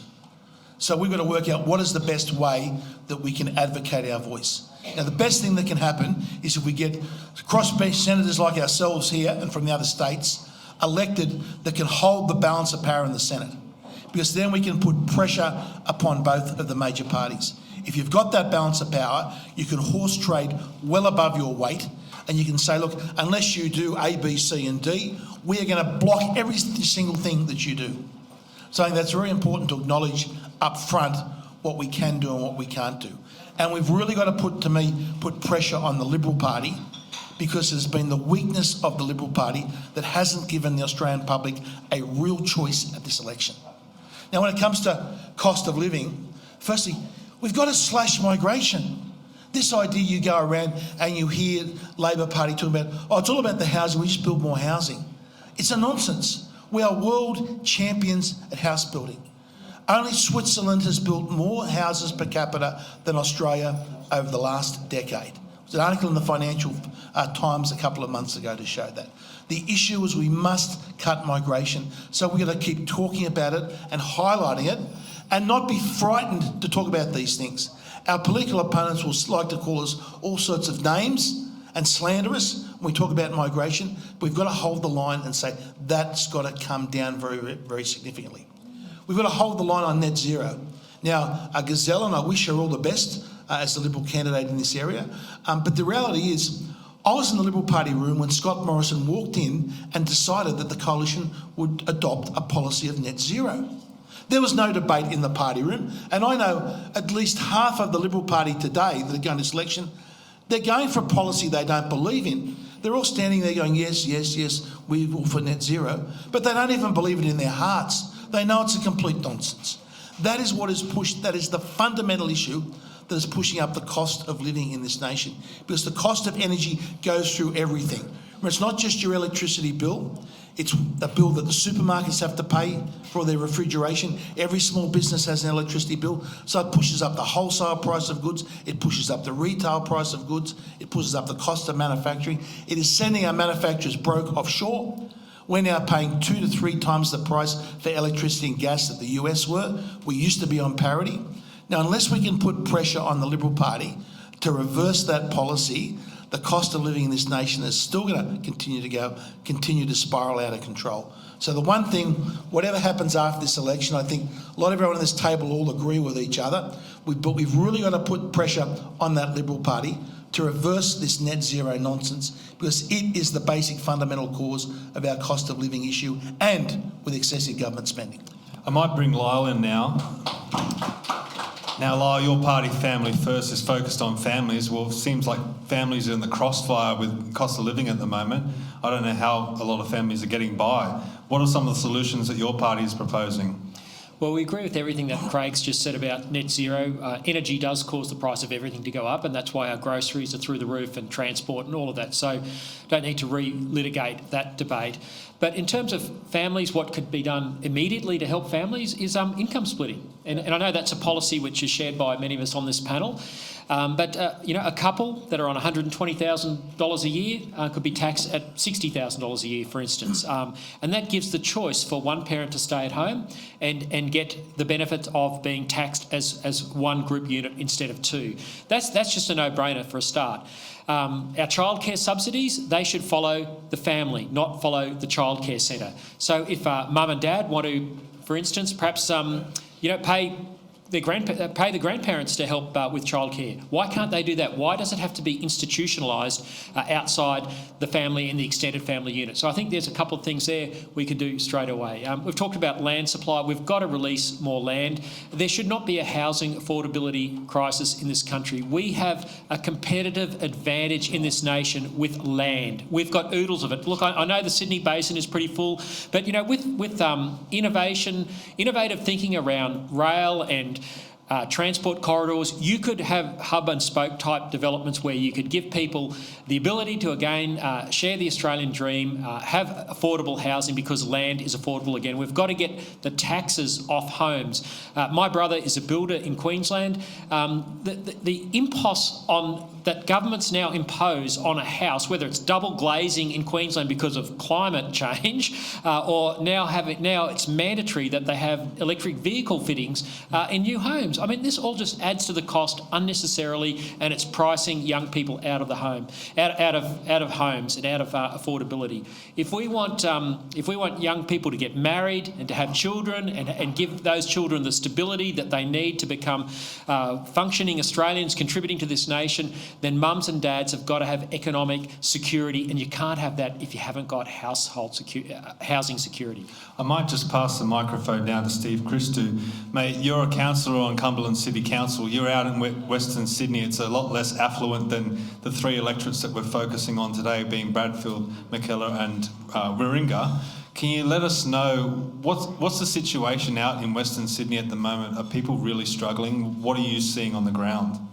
People are struggling to pay the mortgage, the rent, the bills, and put food on the table to feed their children. And they're really frustrated with this nonsense of climate change and renewables, which is driving up our electricity prices and all the other burdens that are thrust upon them.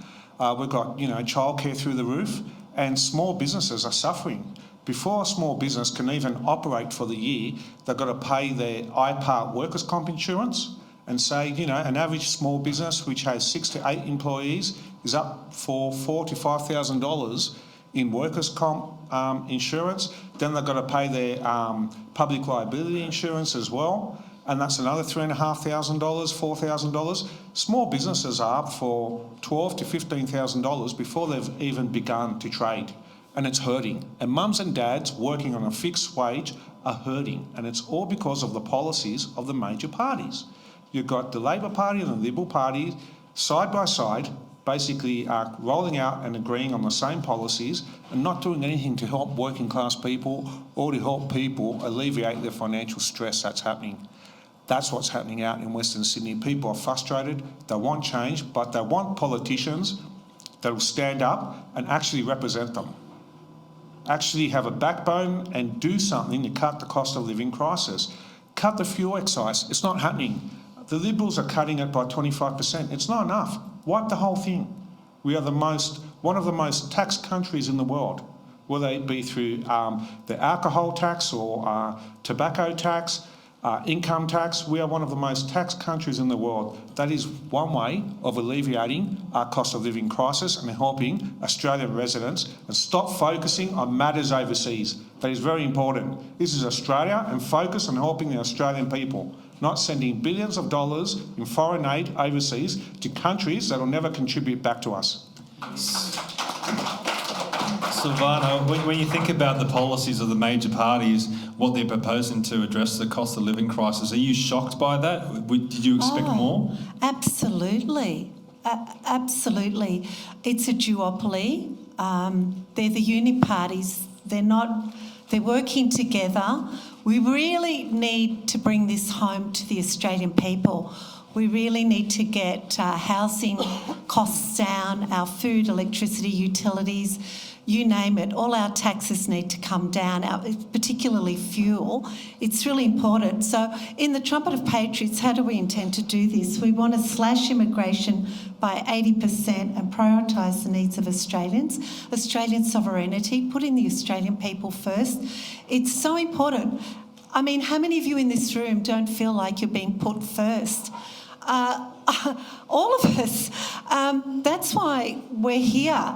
You know, I wish everybody on this panel the very best. I haven't run for 18 years. I want to win for the Australian people. I don't want to win for an agenda or a career politician. I think I've got a good running track to show that I've been there, because it's what's in it for you, not what's in it for me. You've really got to vote for the politicians that are going to take care of you as a family. I raised 3 children in Department of Housing. I know what it means to go, from Vinnie's to Lifeline. I've also been working in the area of being political as well, and I've had comforts, but things aren't getting easier for us in this nation. We really need to start taking care of our children. I'm an educator. I'm seeing how the behaviour modification is happening in the classroom around climate change, around their values and morals. I've said this before, our problems aren't just economic or political.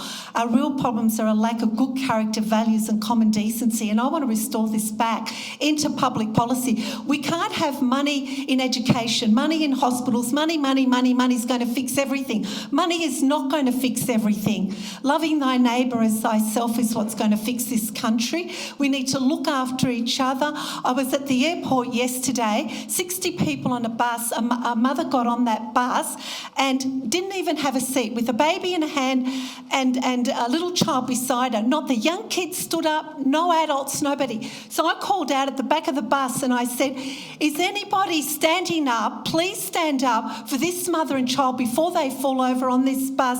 We need manners and consideration back in this nation. And if we lose manners and consideration and fighting for our values as Australian citizens, we're lost.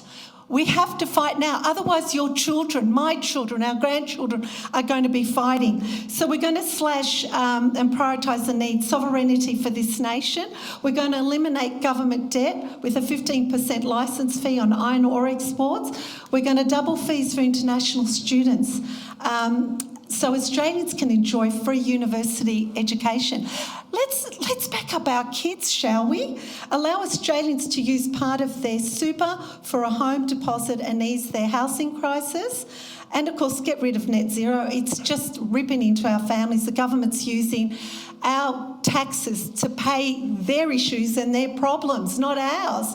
And we need to feed the people in this nation. Let's get back to loving and looking after one another and putting people first. This environment stuff, I can tell you now, the Galileo group from Italy. Sorry, I might cut in because we will talk about net zero. We're going to talk about that later. Good, I'll come back to that. Thank you. Warwick, I know you've got copious notes there and you've got a lot of solutions in that brain of yours and in the policies of One Nation, but I want to put it into a little bit of context. I was speaking to Michelle a couple of weeks ago. I saw Michelle before, I don't know if she's still here, and she was telling me about tent cities in Summerhill and of homeless people living in parks. And then another lady came up to me and she said, the homeless issue is sometimes it's out of sight. You know, some people are couch surfing, they're staying with friends, they're staying with family. They're homeless too, but we don't see that. This is the situation that this country's in at the moment, where people are having to be homeless. In in a country with all the resources that we could ever dream of, we should be one of the wealthiest nations in the world. What is One Nation going to do? You already have 2 senators in Malcolm Roberts and Pauline Hanson. You could potentially have the balance of power after this election. What are you guys going to propose? Thank you, Stephen. May I refer to my copious notes, because all of those notes in my head are sometimes rattling around. We have so many good policies that have been worked out over the years, over the last 6 years, and have been costed. So first of all, I'm going to say that we are going to reduce government waste and state duplication by $90 billion. We're going to put $40 billion back into the pockets of taxpayers. With regard to housing, and I want to also come back after this, answering your question, to leadership. But with regard to housing, we are going to, with household expenses, going to lower electricity costs and lower fuel costs. You've seen that. The cost of housing. Now, Australia builds about 100,000 houses a year, and we have a skilled immigration program. The Albanese government has brought in less than 1% of skilled construction tradespeople in that supposedly skilled immigration program. And so we don't have the tradespeople who can do the construction. And also, if we do build 100,000 houses a year, but Albanese brings in 500,000 people a year, where are they going to live? And the 100,000 houses being built are already being built for other people. So Albanese has offered 100,000 houses in 2022.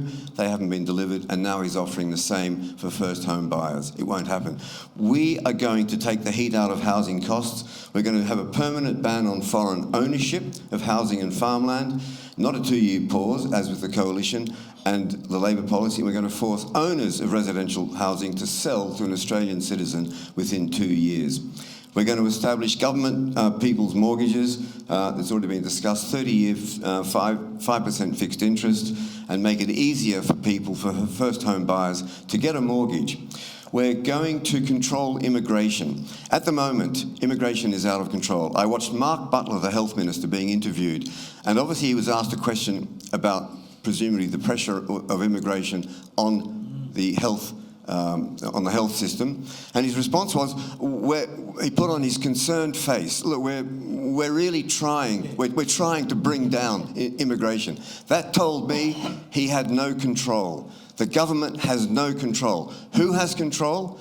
Unelected bureaucrats, some activists, who knows? The Labor Party certainly doesn't know, and I don't know. We're going to stop mass immigration immediately. We're going to deport 75,000 illegal overstayers. We're going to reduce skilled immigration, and we're going to make sure the bureaucrats do their job, and it is skilled, and it's the skills we need and want, to 130,000 a year. With the 220,000 who leave Australia every year, that will be net negative immigration of 90,000 per year, bringing down those pressures. We're going to take 10% off building costs, the GST of building products, which will make it easier.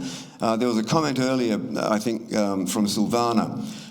It's up to $576,000 before construction starts, up to $500,000 before you lay a single brick because of government taxes, regulatory costs, and infrastructure charges. The country's gone mad with bureaucracy, red tape, and uncontrolled government. Ministers who haven't got a clue what they're doing, and bureaucrats, unelected bureaucrats in control. We will stop that. Leadership.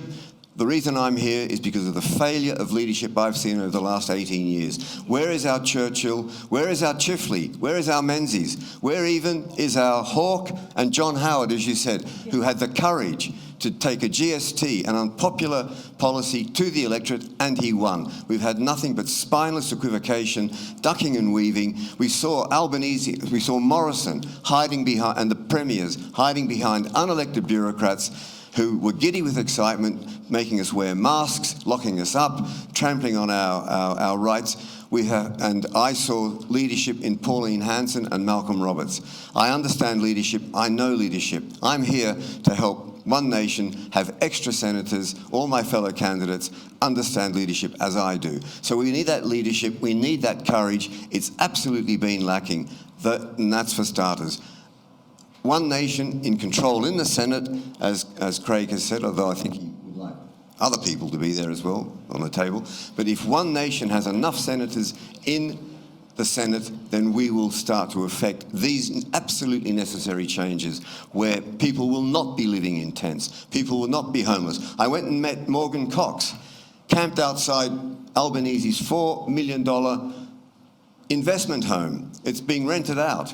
Morgan Cox, father of three, working on 2 jobs, and at that point he was unable to pay the rent and he was looking at becoming homeless. Albo, we called her, Albo, where are you? Do you care? He didn't, the Labor Party, if you remember, Rudd didn't even have the courage to go and visit the families of the 4 young men who were killed in his pink bats fiasco, utterly lacking spine. I've got a letter that the pilot of my uncle's aircraft in which he was killed wrote to my grandparents. They had, those commanding officers, they had the courage to face the families and of the men who died under their command. Our leaders, spineless, gutless, hiding, and then equivocating about minor points, scoring points off each other. Okay. Where is our Churchill? All right, very good. Pauline Hanson. Well, hold on to the microphone, Warwick, because there is a notepad floating around where you can submit questions. Carlos has got that, so if anyone wants to submit a question, please go up to see Carlos. We do have a question here, and this is directed at you, Warwick. It's from a gentleman named John Ruddick. I've never heard of him. Yeah, this will be this will be interesting. My question is to the One Nation Senate candidate. You said you want to constitutionally protect free speech, but Pauline Hanson and Malcolm Roberts abstained from voting against the hate speech laws. He's used the words hate speech. You might want to talk about that. Would you have voted for or against the hate speech laws or abstained? John, you're flogging a dead horse. I've already had an argument with Craig in public over this. I think I won that round, and it's been explained. Obviously, you or your supporters are not looking at Pauline Hanson and Malcolm Roberts' explanations. The first point I made actually with Craig was the point that he called it hate speech, when in fact it was a hate crimes bill that had been introduced. And so just another indication, if you like, of, and I wasn't accusing Craig of this, but sloppy presentation, sloppy use of the English language. And I think one of the problems, of course, is that most of the legislation that seems to be going into Parliament today has been badly written. It doesn't serve its purpose. It can be manipulated by activists for their own ends. So to call what was actually presented the hate speech bill is a misnomer, it's incorrect, and it demonstrates a lack or a failure of interpretation. So I have explained it. John, where are you? The question was simple. Would you have voted for, against, or abstained? Well, I would have... I was impressed when you said earlier you support a constitutional protection of free speech. Great. So would you have voted for, against, or abstained? Under those conditions, I would have voted with Pauline and with Malcolm Roberts and abstained because of the nature of the way the bill was introduced. Typical, undemocratic, unparliamentary by the Labor Party over the last few years, and dare I say the coalition at the same time. I understand that the bills were written up and produced on a schedule. There are about 60, but the government tells the minor parties, it tells everybody, which are the most likely to be introduced and which will have to be voted on. That bill was punched in on the very day, and Malcolm Roberts and Pauline Hanson had no time to read it and to go through it properly. They were expecting amendments to be offered. The whole thing was guillotined, which means that it was an ambush. And these ambushes of the minor parties, of Pauline Hanson, of One Nation, are regular. They're conducted by both sides, and it's unparliamentary, it's undemocratic, and it's pushed through. Pauline, very. I don't want to get bogged down on this issue too much because we've got a lot to talk about. John, but I know. Can I just say, I will vote against. I will vote to rescind every piece of ratbag, divisive, destructive legislation that impinges on the freedoms of the Australian people. Okay. I saw Steve Christou shaking his head. Also, Craig wants to make a comment. Do you want to rebut that very, very quickly? Because I want to get to a whole bunch of other issues. Just very quickly, I'll start off from the outset. Like, I've got a lot of respect for Pauline and James. Okay, we don't need to worry about that. Let's just focus on the candidates, please. We'll keep going. Settle down, please. All right. If you can just maybe go outside, please, and we'll continue. Just focus on the candidates. Look, I'll state from the outset, I've got a lot of time for Pauline and James, right, and I've got a lot of respect, but on this issue they've failed because the government of the day, whoever it is, are always going to ambush the opposition and their minor parties and try to rush through the bills that they want. But it doesn't mean that you roll over and you don't fight for what's right, that you don't stand up for your residents. And at the end of the day, none of us, nobody wants to knock on their door in the middle of the night or first thing in the morning, early in the morning, just because they've put something up on social media that doesn't agree with the government's point of view. Everybody is entitled to their free speech and their opinion. And as long as it's not a direct threat of harm to someone, nobody should be getting a knock on that door or have the threat of being sued or getting a knock on the door and being incarcerated. I'm sorry, with due respects, that's why I believe they failed. All right, let's let Warwick have one quick say and then we'll move on. Sean, here is a contract. I want you to sign it, unread, unconsidered. Please sign. He says no. I said no. Yeah. Why don't you read it? Why don't you say, wait, let me read it? Let me read it. I rest my case. I rest my case. That's wrong, Warwick. That's wrong. I said no. He did say no. All right, we're gonna argue about this. It's not going to solve anything. I guess the audience will be able to make up their mind about that issue. I want to move on to other things. Let maybe pass it to Lyle. Sorry, Craig. I think we need to move on from that. I want to focus on something that doesn't get talked about enough, and that's aged care. We saw a Royal Commission 3 years ago. It was a comprehensive Royal Commission. A lot of proposals were made, but nothing seems to have been done since. Elderly stuck in these facilities, they're not getting adequate care, and also pensioners. What can we do for pensioners? Because there's a lot of people out there that are struggling and they're elderly and they can't work anymore to get that income. What can we do for our elderly? I don't claim to be an expert on aged care policy, Stephen, but do we want to... You're disrupting proceedings. Can you please go outside and we'll discuss it later? Please, I'm asking you, please go outside.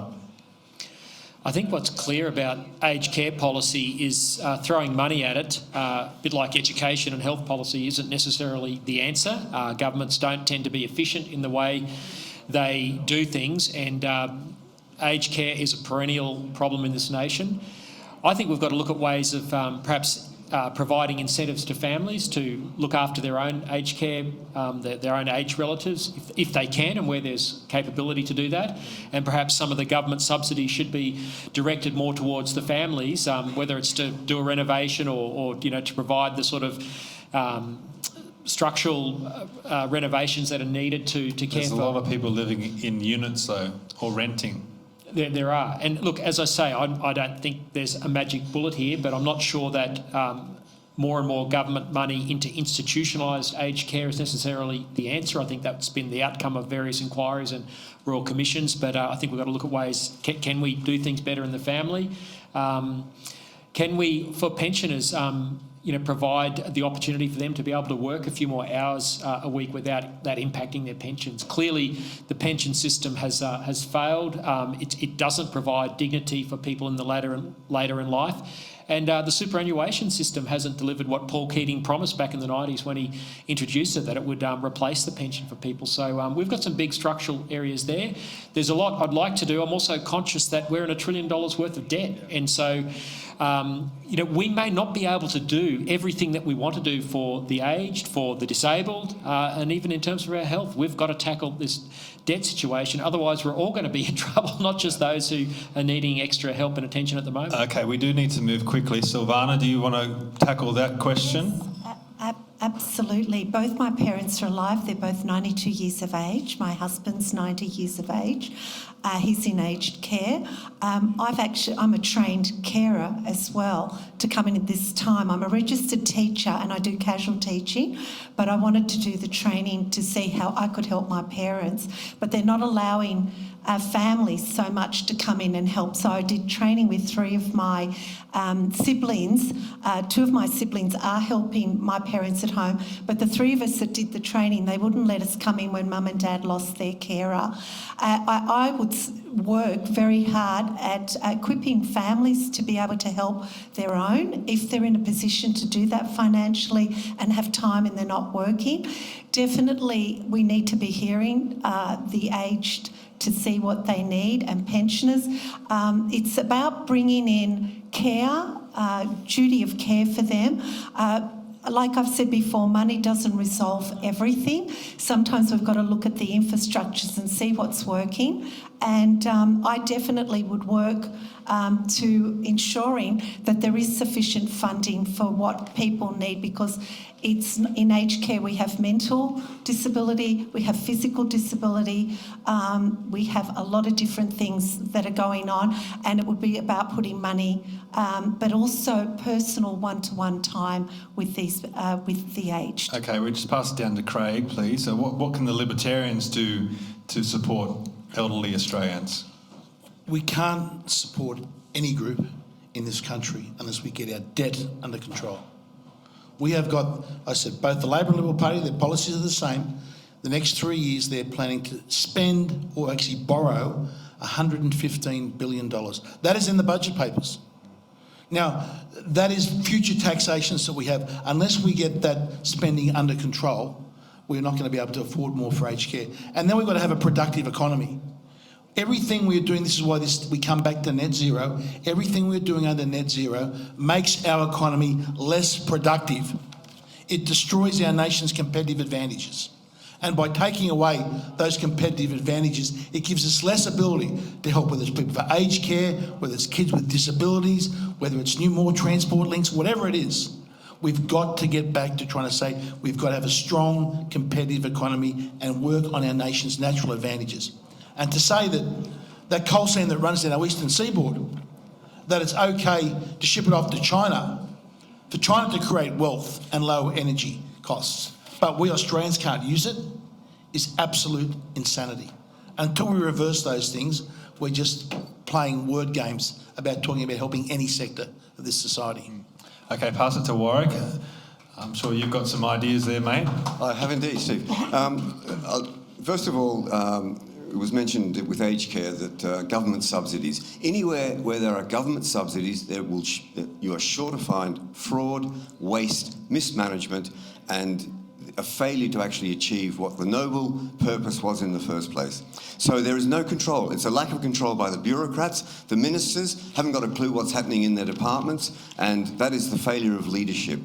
With regard to pensions, One Nation is going to allow pensioners to work as much or as little as they want without whatever they earn affecting their pensions. With self-funded retirees, we're going to allow up to $35,000 tax-free. That's $16,800 over the $18,200 already tax-free threshold.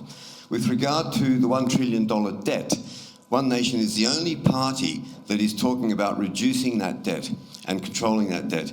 And that is, with the $90 billion worth of savings that we can affect, we know where they're coming from. I told you earlier, $30 billion with the abolishing of the Climate Change Authority, $12.5 billion with the Aboriginal infrastructure industry that should be returned to the states, and this is the duplication of the states, and also we're going to reduce that by $20 billion out of that $90 billion savings.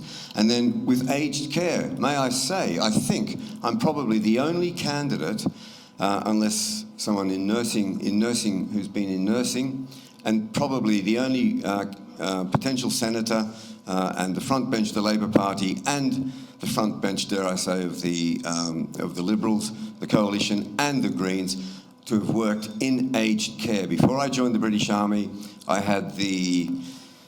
worked on a geriatric ward, a male geriatric ward, for a number of months. It was an eye-opening and a humbling experience.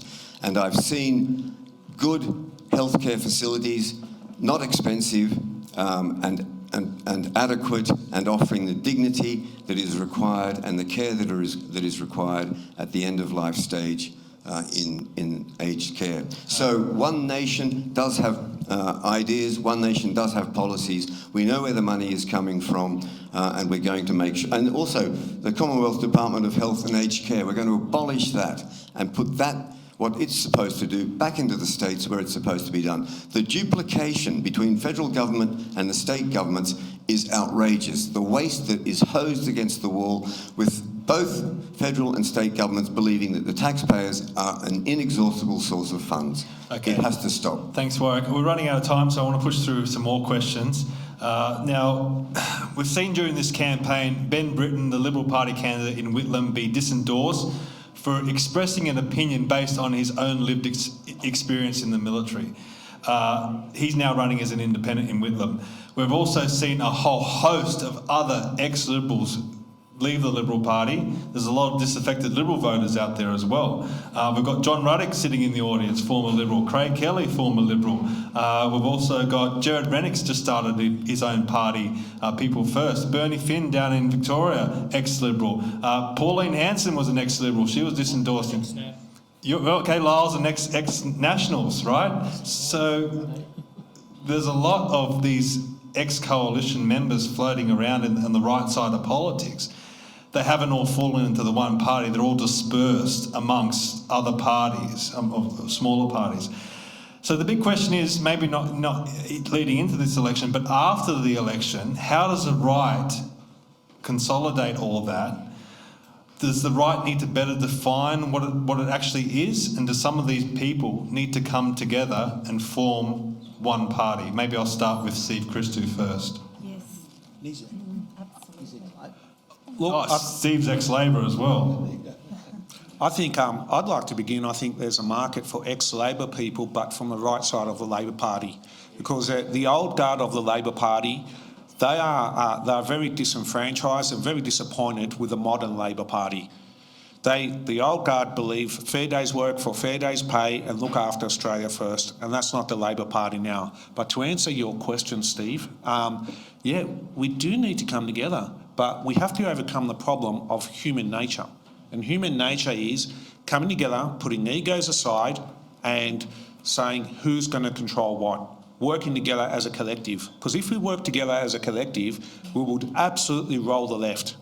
We would, because our percentage base would be close to 30%. And that would rival the Liberals and basically put the Liberal Party, in my opinion, out of action. But it's a difficult one to answer. It comes down to human nature. Silvana, you represent the Trumpet of Patriots. Clive Palmer's got a lot of money that he can use. He might not be able to use it next election if these funding laws go through. But your party's also been criticised heavily for its preferencing options as well. Yes. What do you have to say about this question about the right side of politics and some of these minor parties maybe working better together after the election? Absolutely. If I don't get in, and my votes go to everyone else on this panel, I've done my job. It's about, I'm glad we're all here together because our votes are filtering through and our preferences are filtering through. And at the end of the day, if we can come together and collaborate as a collective, we've really got it in the bag. If I do get in with Trumpet of Patriots, then I will work at working with the minor parties to make us a stronger voice across this state and across this nation. The minor parties all know, as well as I do, that we're going to have to come together. We have so many policies that are so similar, or our belief systems that are so similar, that if we don't, we're keeping the Labor and the Liberal parties in office. We have to split that duopoly, that unity between them. We need to come in and, I think the next election is really going to show some forthright practices coming through. Yeah, Craig, you've seen the inside of 4 of these parties now. What's your thoughts? Maybe a little bit different question. What is keeping these parties apart? It's an easy answer, and it's control and ego. If we're going to have the parties working together and coming together on the conservative right, libertarian right, whatever you want to call it, it has to be a grassroots movement. It has to be run from the grassroots upwards. Now, that's why the Libertarians, we've now got 12 branches in New South Wales. Now, I didn't want to make this criticism of other parties, but the reality is it's not going to work if you've got 1 or 2 people that control the party where it's basically the constitution is effectively a dictatorship. It's got to be grassroots. It's got to be grassroots where the people that turn up to those branch meetings, that do the work and head out in the booths, get to have their say about who's going to be their candidates, who's going to run. That's the proposal we tried to put forward for this election. We were partly successful. So we've got Gerard Rennick's People First. and the Heart Party have come into a joint coalition ticket with us. Now, if we were running here as a joint coalition ticket, you could absolutely guarantee one of us would be certainly to win. Right? The fact that we have fragmented votes, we may see a Liberal candidate get up in preference to us. We may see a Greens candidate get preference up to us. And I said that is the same in every other single state. We should have one senator at least from the so-called, if you want to call us Conservative Libertarian Freedom Right group in every single state of the nation. We should have had it at the last election. We'd have this election. That would give us 12 senators, and that would lock us in the balance of power for a substantial period of time where we could really make a difference to this country. Yeah, definitely. Now, Lyle, in all fairness, Family First is probably the smallest party of all the parties up here today. Why does Family First need to exist if we are trying to combine these parties going forward? Well, Family First, probably a bit like Steve, two of my federal executive are former Labor South Australian parliamentarians, ministers. One was Jack Snelling, was the Treasurer of South Australia in the J. Weatherill government. Tom Kenyon was also a minister. They got involved with Family First about 3 years ago when the Liberals were introducing abortion to birth legislation in New South Wales. So I guess to your point, Steve, you know, the pro-life issue is very much a non-negotiable issue for Family First. Now, that doesn't mean we can't work with and cooperate with other minor parties who perhaps don't share the same conviction, and I think it's probably fair to say we're probably the only, or one of the only parties that does believe from a policy point of view that human life exists from conception to natural death. So we won't count it as euthanasia as part of a solution to the aged care issues. So I guess that's a pretty core value for us. I think the problem with the unity in this fragmented space, I agree with the comments that have been made, something's got to happen, and we are open to that. I've said to people over the last 2 or 3 years, if you can get Clive Palmer and Pauline Hanson into the same room, well, let's all get there and talk. But of course, well, didn't he try and form the Clive and Pauline party? Something like that has happened, but that didn't happen, and we've got another regrettable situation where the primary vote of the major parties is in free fall. That's a trend. I think that's baked into Australian politics. I think that where we'll probably end up is somewhere like where Robert Menzies found himself, I think in 1945, where about 30 groups were brought together. But it will take a Menzian time. Yeah, exactly. It'll take. Okay, I don't know who the Churchill figure is. I don't think it's Pauline, with due respect, as much as I respect her courage and the disruption she's brought, and she's been vindicated on many issues. I don't think she's the right person, but we do need someone with that statesperson-like quality who can bring the minor parties together. But I think particularly after this election, let's see where the dust settles, see what votes we get, and then have the discussion. Warwick, we're running out of time, but One Nation's the big dog in all this race. This fight? Yeah. Like, how is it to you hearing from the Libertarians and Family First and Trumpet and Patriots and all these other parties saying, oh, we should all combine, we should all merge, and One Nation is sitting there and saying, well, we're on 6% or so, like we've already got 2 senators. You would have to cede a lot of your power and, I guess, prevalence in the electorate to combine. How do you feel about that idea? Well, first of all, we wouldn't have to cede our position, our power, as you say, and our prevalence in the party, in the environment. Steve mentioned egos, human nature. Craig also spoke about control and ego. Lyle spoke about 2 big egos, in fact, Clive and Pauline. Unfair, I think, about Pauline, Clive. Lyle, absolutely, you are. Absolutely accurate about Clive. Clive has always stiffed One Nation. Every agreement we've ever made with Clive Palmer has ended in him reneging on his agreement. We have had agreements with Family First, and they have reneged on those agreements in this election. No, it's true. You may, and also the Libertarians did the same thing to us in the last election. So One Nation hasn't yet had the opportunity, or it hasn't reneged on any agreements with the parties with which we make agreements. So, talk about egos. Clive and Pauline went into the one room. Clive tried to buy Pauline Hanson and One Nation, and Pauline said, neither she nor One Nation was up for sale. Clive had some sweetheart deal where he was going to pay off Pauline and then she was going to retire or resign and he was going to slide into her Senate seat. Money can buy almost everything. It can't buy One Nation. It can't buy Pauline Hanson. Finally, I absolutely agree with a unity ticket. I think it's a wonderful idea. And as the largest party, here's my suggestion. Warwick Stacey, number 1, Rebecca Thompson from One Nation, number 2, and then everybody else can fight it out for number 3, number 4, number 5, and number 6 on our unity ticket. I think in a bare knuckle gutter fight, Craig is going to win, ex-rugby player. Okay, Lyle, you wanted to comment quickly, and then I want to ask one final question.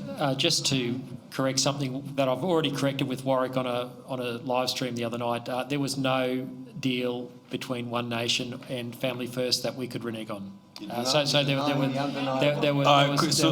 done. Silvana, very quickly, and then we'll... Denying the undeniable. Okay, stop. All right, no calling out from the audience. No calling out from the audience. So, Silvana. Okay, whatever happened in the preferencing, I had no control of. So it was done at head office, but you can depend and rely on me, and I will stand, and if I win, I'll be able to influence whatever's happening in the executive. So it's the individuals that are running. Let's not just look at the person who's heading that up. And I'll stand for you, and I'm genuine. I'm the genuine article, and I'll stand and fight for the people of this nation. Okay, one final question before Karen gives me the whip. Who's going to win the election, and what's that going to mean to Australia? Steve. Well, unfortunately, it pains me to say, I think Labor's going to get back in government, and that's purely because the Liberals have been that incompetent. It was served up to them on a silver platter. When Donald Trump became the president of the USA, he openly said, the first 2 things he said were out of the Paris Climate Agreement, stuff renewables and stuff for billions of dollars is costing our country, and we're out of the World Health Organization. There was Peter Dutton's platform, served up to him on a silver platter to say, this will be Australia under government I lead. We're going to be out of the Paris Climate Agreement and we're going to be out of the World Health Organization. He hasn't done that. He's backflipped and flopped on his policies and backtracked. He openly embarrassed Ben Britton for stating the obvious. Shane, because Ben is a good bloke and I know Ben very well. You know, Ben said nothing wrong. All he said was, you cannot put small women in combat situations endangering their lives. That is a fact. So, I think it's made Dutton look very weak, and he's also backtracked on his working from home commitments, pulling everyone back in the office. Again, trying to appease people that will never agree with you and never vote with you makes you look very weak and incompetent. He did all that in 48 hours. 48 hours. He lost the election. Yeah, and, us smaller parties are putting up the fight, and hopefully we're going to get more of the electorate come over to our parties and keep opening the door for us, but unfortunately I think we're in for another 3 years of misery with Albanese. Okay, thank you, Steve. Silvana. I'm definitely a lot more optimistic than that. I'm hoping and praying that we're going to have a hung parliament so that all the minor parties that are going to come through, I think I'm believing there's enough disillusionment in this nation on the major parties, and they're going to go more for the minor parties. And Clive Palmer is our Trump. He's taking on Trump policies. We're going to clean out the swamp in Canberra. We're going to hold them accountable for all this extra expenditure that they've been putting in their own back pockets and making deals and corruption and bribery that goes on. It happened with the COVID. But put one for Trumpet of Patriots, or a 2, 3 or 4. We want to get in there because we're going to clean out the swamp. Okay, thank you. Warwick. Well, I'm told it's going to be Albanese. I certainly hope it's Peter Dutton. Steve mentioned the word appeasement. We've had nothing but weak, spineless, cowardly appeasement for the last 18 years in our federal governments and in our state governments. There is no courage, there is no leadership in any parliaments really in Australia, and that is what we need. So if One Nation has enough senators In the Senate, I can assure you that we will choke every piece of divisive, destructive, Australia-destroying legislation that Albanese, with his Greens mates, might try to push through by whatever means, and we will choke it. It will not happen. If Dutton is asked to form government, then we will put political spine into the coalition, we will put political courage into the coalition, and we will demand leadership of him, strong leadership. I'm prepared to train him. I was trained in leadership in one of the greatest military academies in the world. I know what leadership is. I've seen it in action, and it is sadly lacking in Australia. Just imagine Albo in the military trying to do one of those obstacle courses or something. Lyle, we're hearing that Albanese is going to win. Does he deserve to win? No, he doesn't, but I agree with Steve's analysis. I think he probably will, and I think for the reasons that Steve has identified, it's Peter Dutton's timidity that has seen the Prime Ministership slip through his fingers. If Peter Dutton had come out 2 years ago, 3 years ago and said, we're not doing net zero, we're not doing transgender, and then prosecuted that debate all the way up to the election, he would have won in a landslide.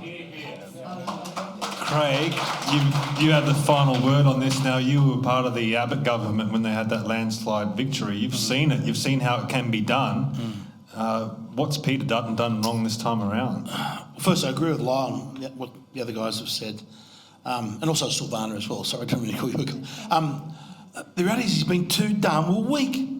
He should have fought on the issue of net zero. He should have said, especially when President Trump said out of Paris, that was a golden opportunity. He should have said, well, we need to reconsider it. We have to do what is in Australia's best national interest. And the fact that the US is out of Paris, the fact that China's out, India, Russia, Indonesia, he should have said, what's the point of us continuing down this track? When we signed up, it was assumed that everyone was on board. Now they're not. We've got to put Australia's interests first. But instead he said, no, we're all for net zero. You saw the weakness yesterday, 2 days ago, when we had that incident down at the War Memorial in Victoria. There should not be welcome to countries are not the place on Anzac Day dawn services. Now, instead of Peter Dutton standing up and saying that and calling out and saying, look, this welcome to country has no place. It should not be part of dawn services.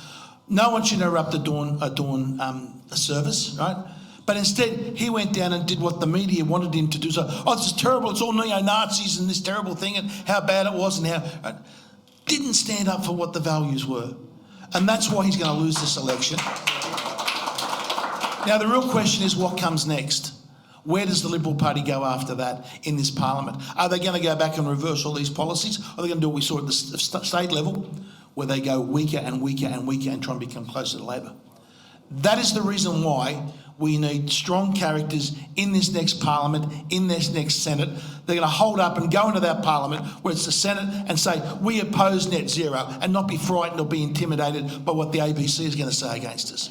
We need to go and say we're against migration needs to be cut back to zero, and again, not be frightened what the ABC and the media say against us. That's what we need. And look, I hope it's myself. If it's not, I hope it's these other two guys or Silvana, because all of us will fight, and that's why we should try and put... I said, look, put the Liberal Party, preference those. I hope you put the Libertarians first, but if you don't, preference these guys as well, because I know we will stand up and we will fight for what is best for this country. Thank you, Craig. Thank you very much. Look, I've gone over time. I'm going to get in trouble, but I think that was worth it, hearing from all our Senate candidates. I think they all deserve a standing ovation. So please thank them all for joining in today.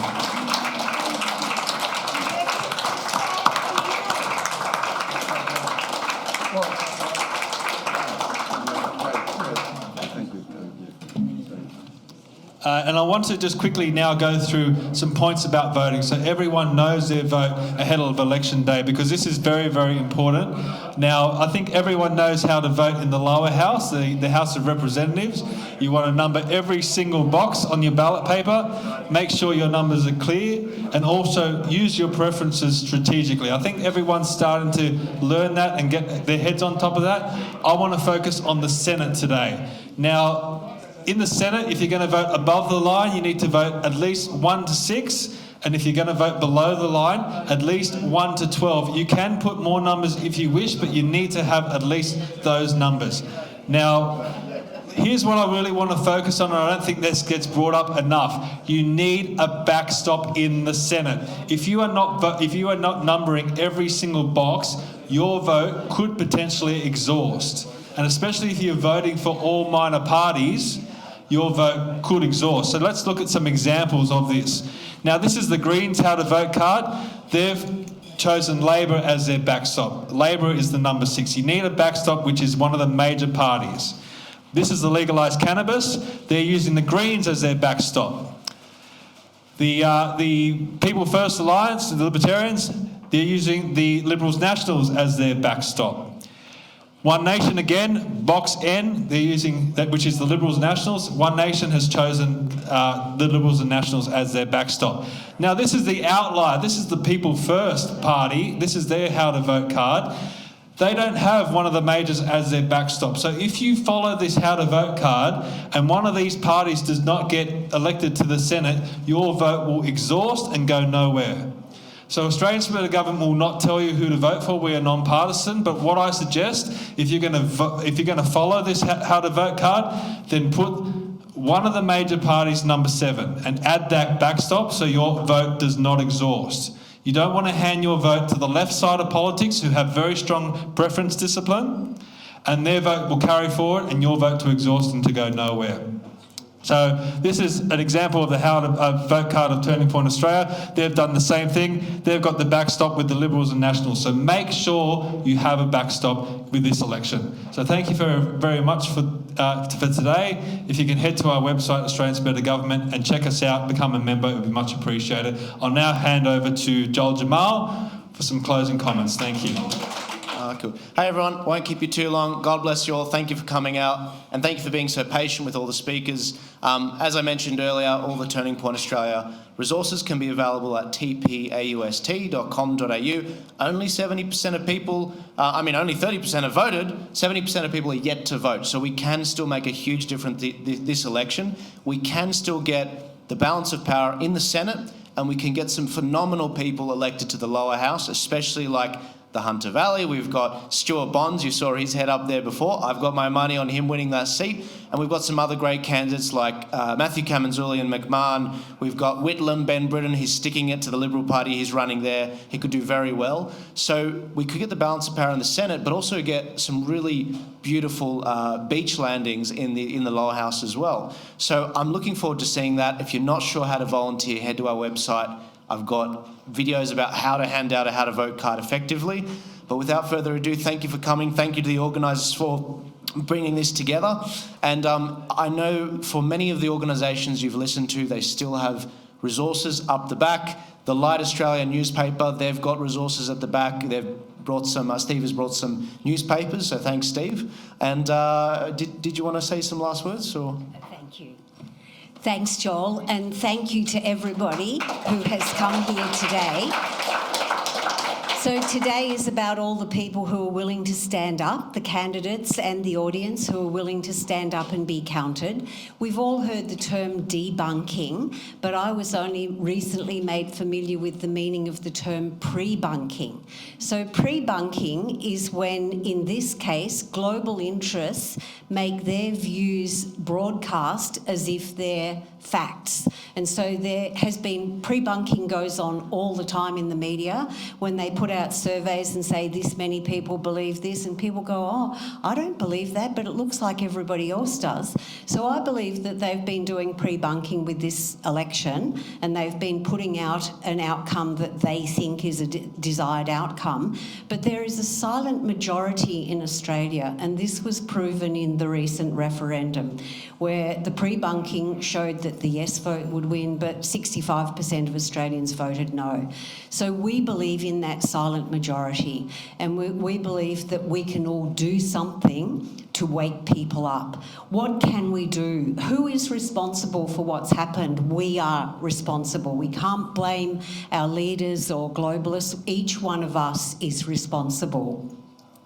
Integrity means that our actions align with our values. What are your gifts? How can you use them? All of us are different, and we've seen people with fantastic, demonstrable gifts today, but we've all got gifts. So what can each one of us do? And what is your action plan to live with integrity so that your actions align with your values? So I'd like to finish with a verse from St. Paul to the Romans. Don't let evil overcome you. Instead, overcome evil by doing good. Thank you, everyone, for attending today.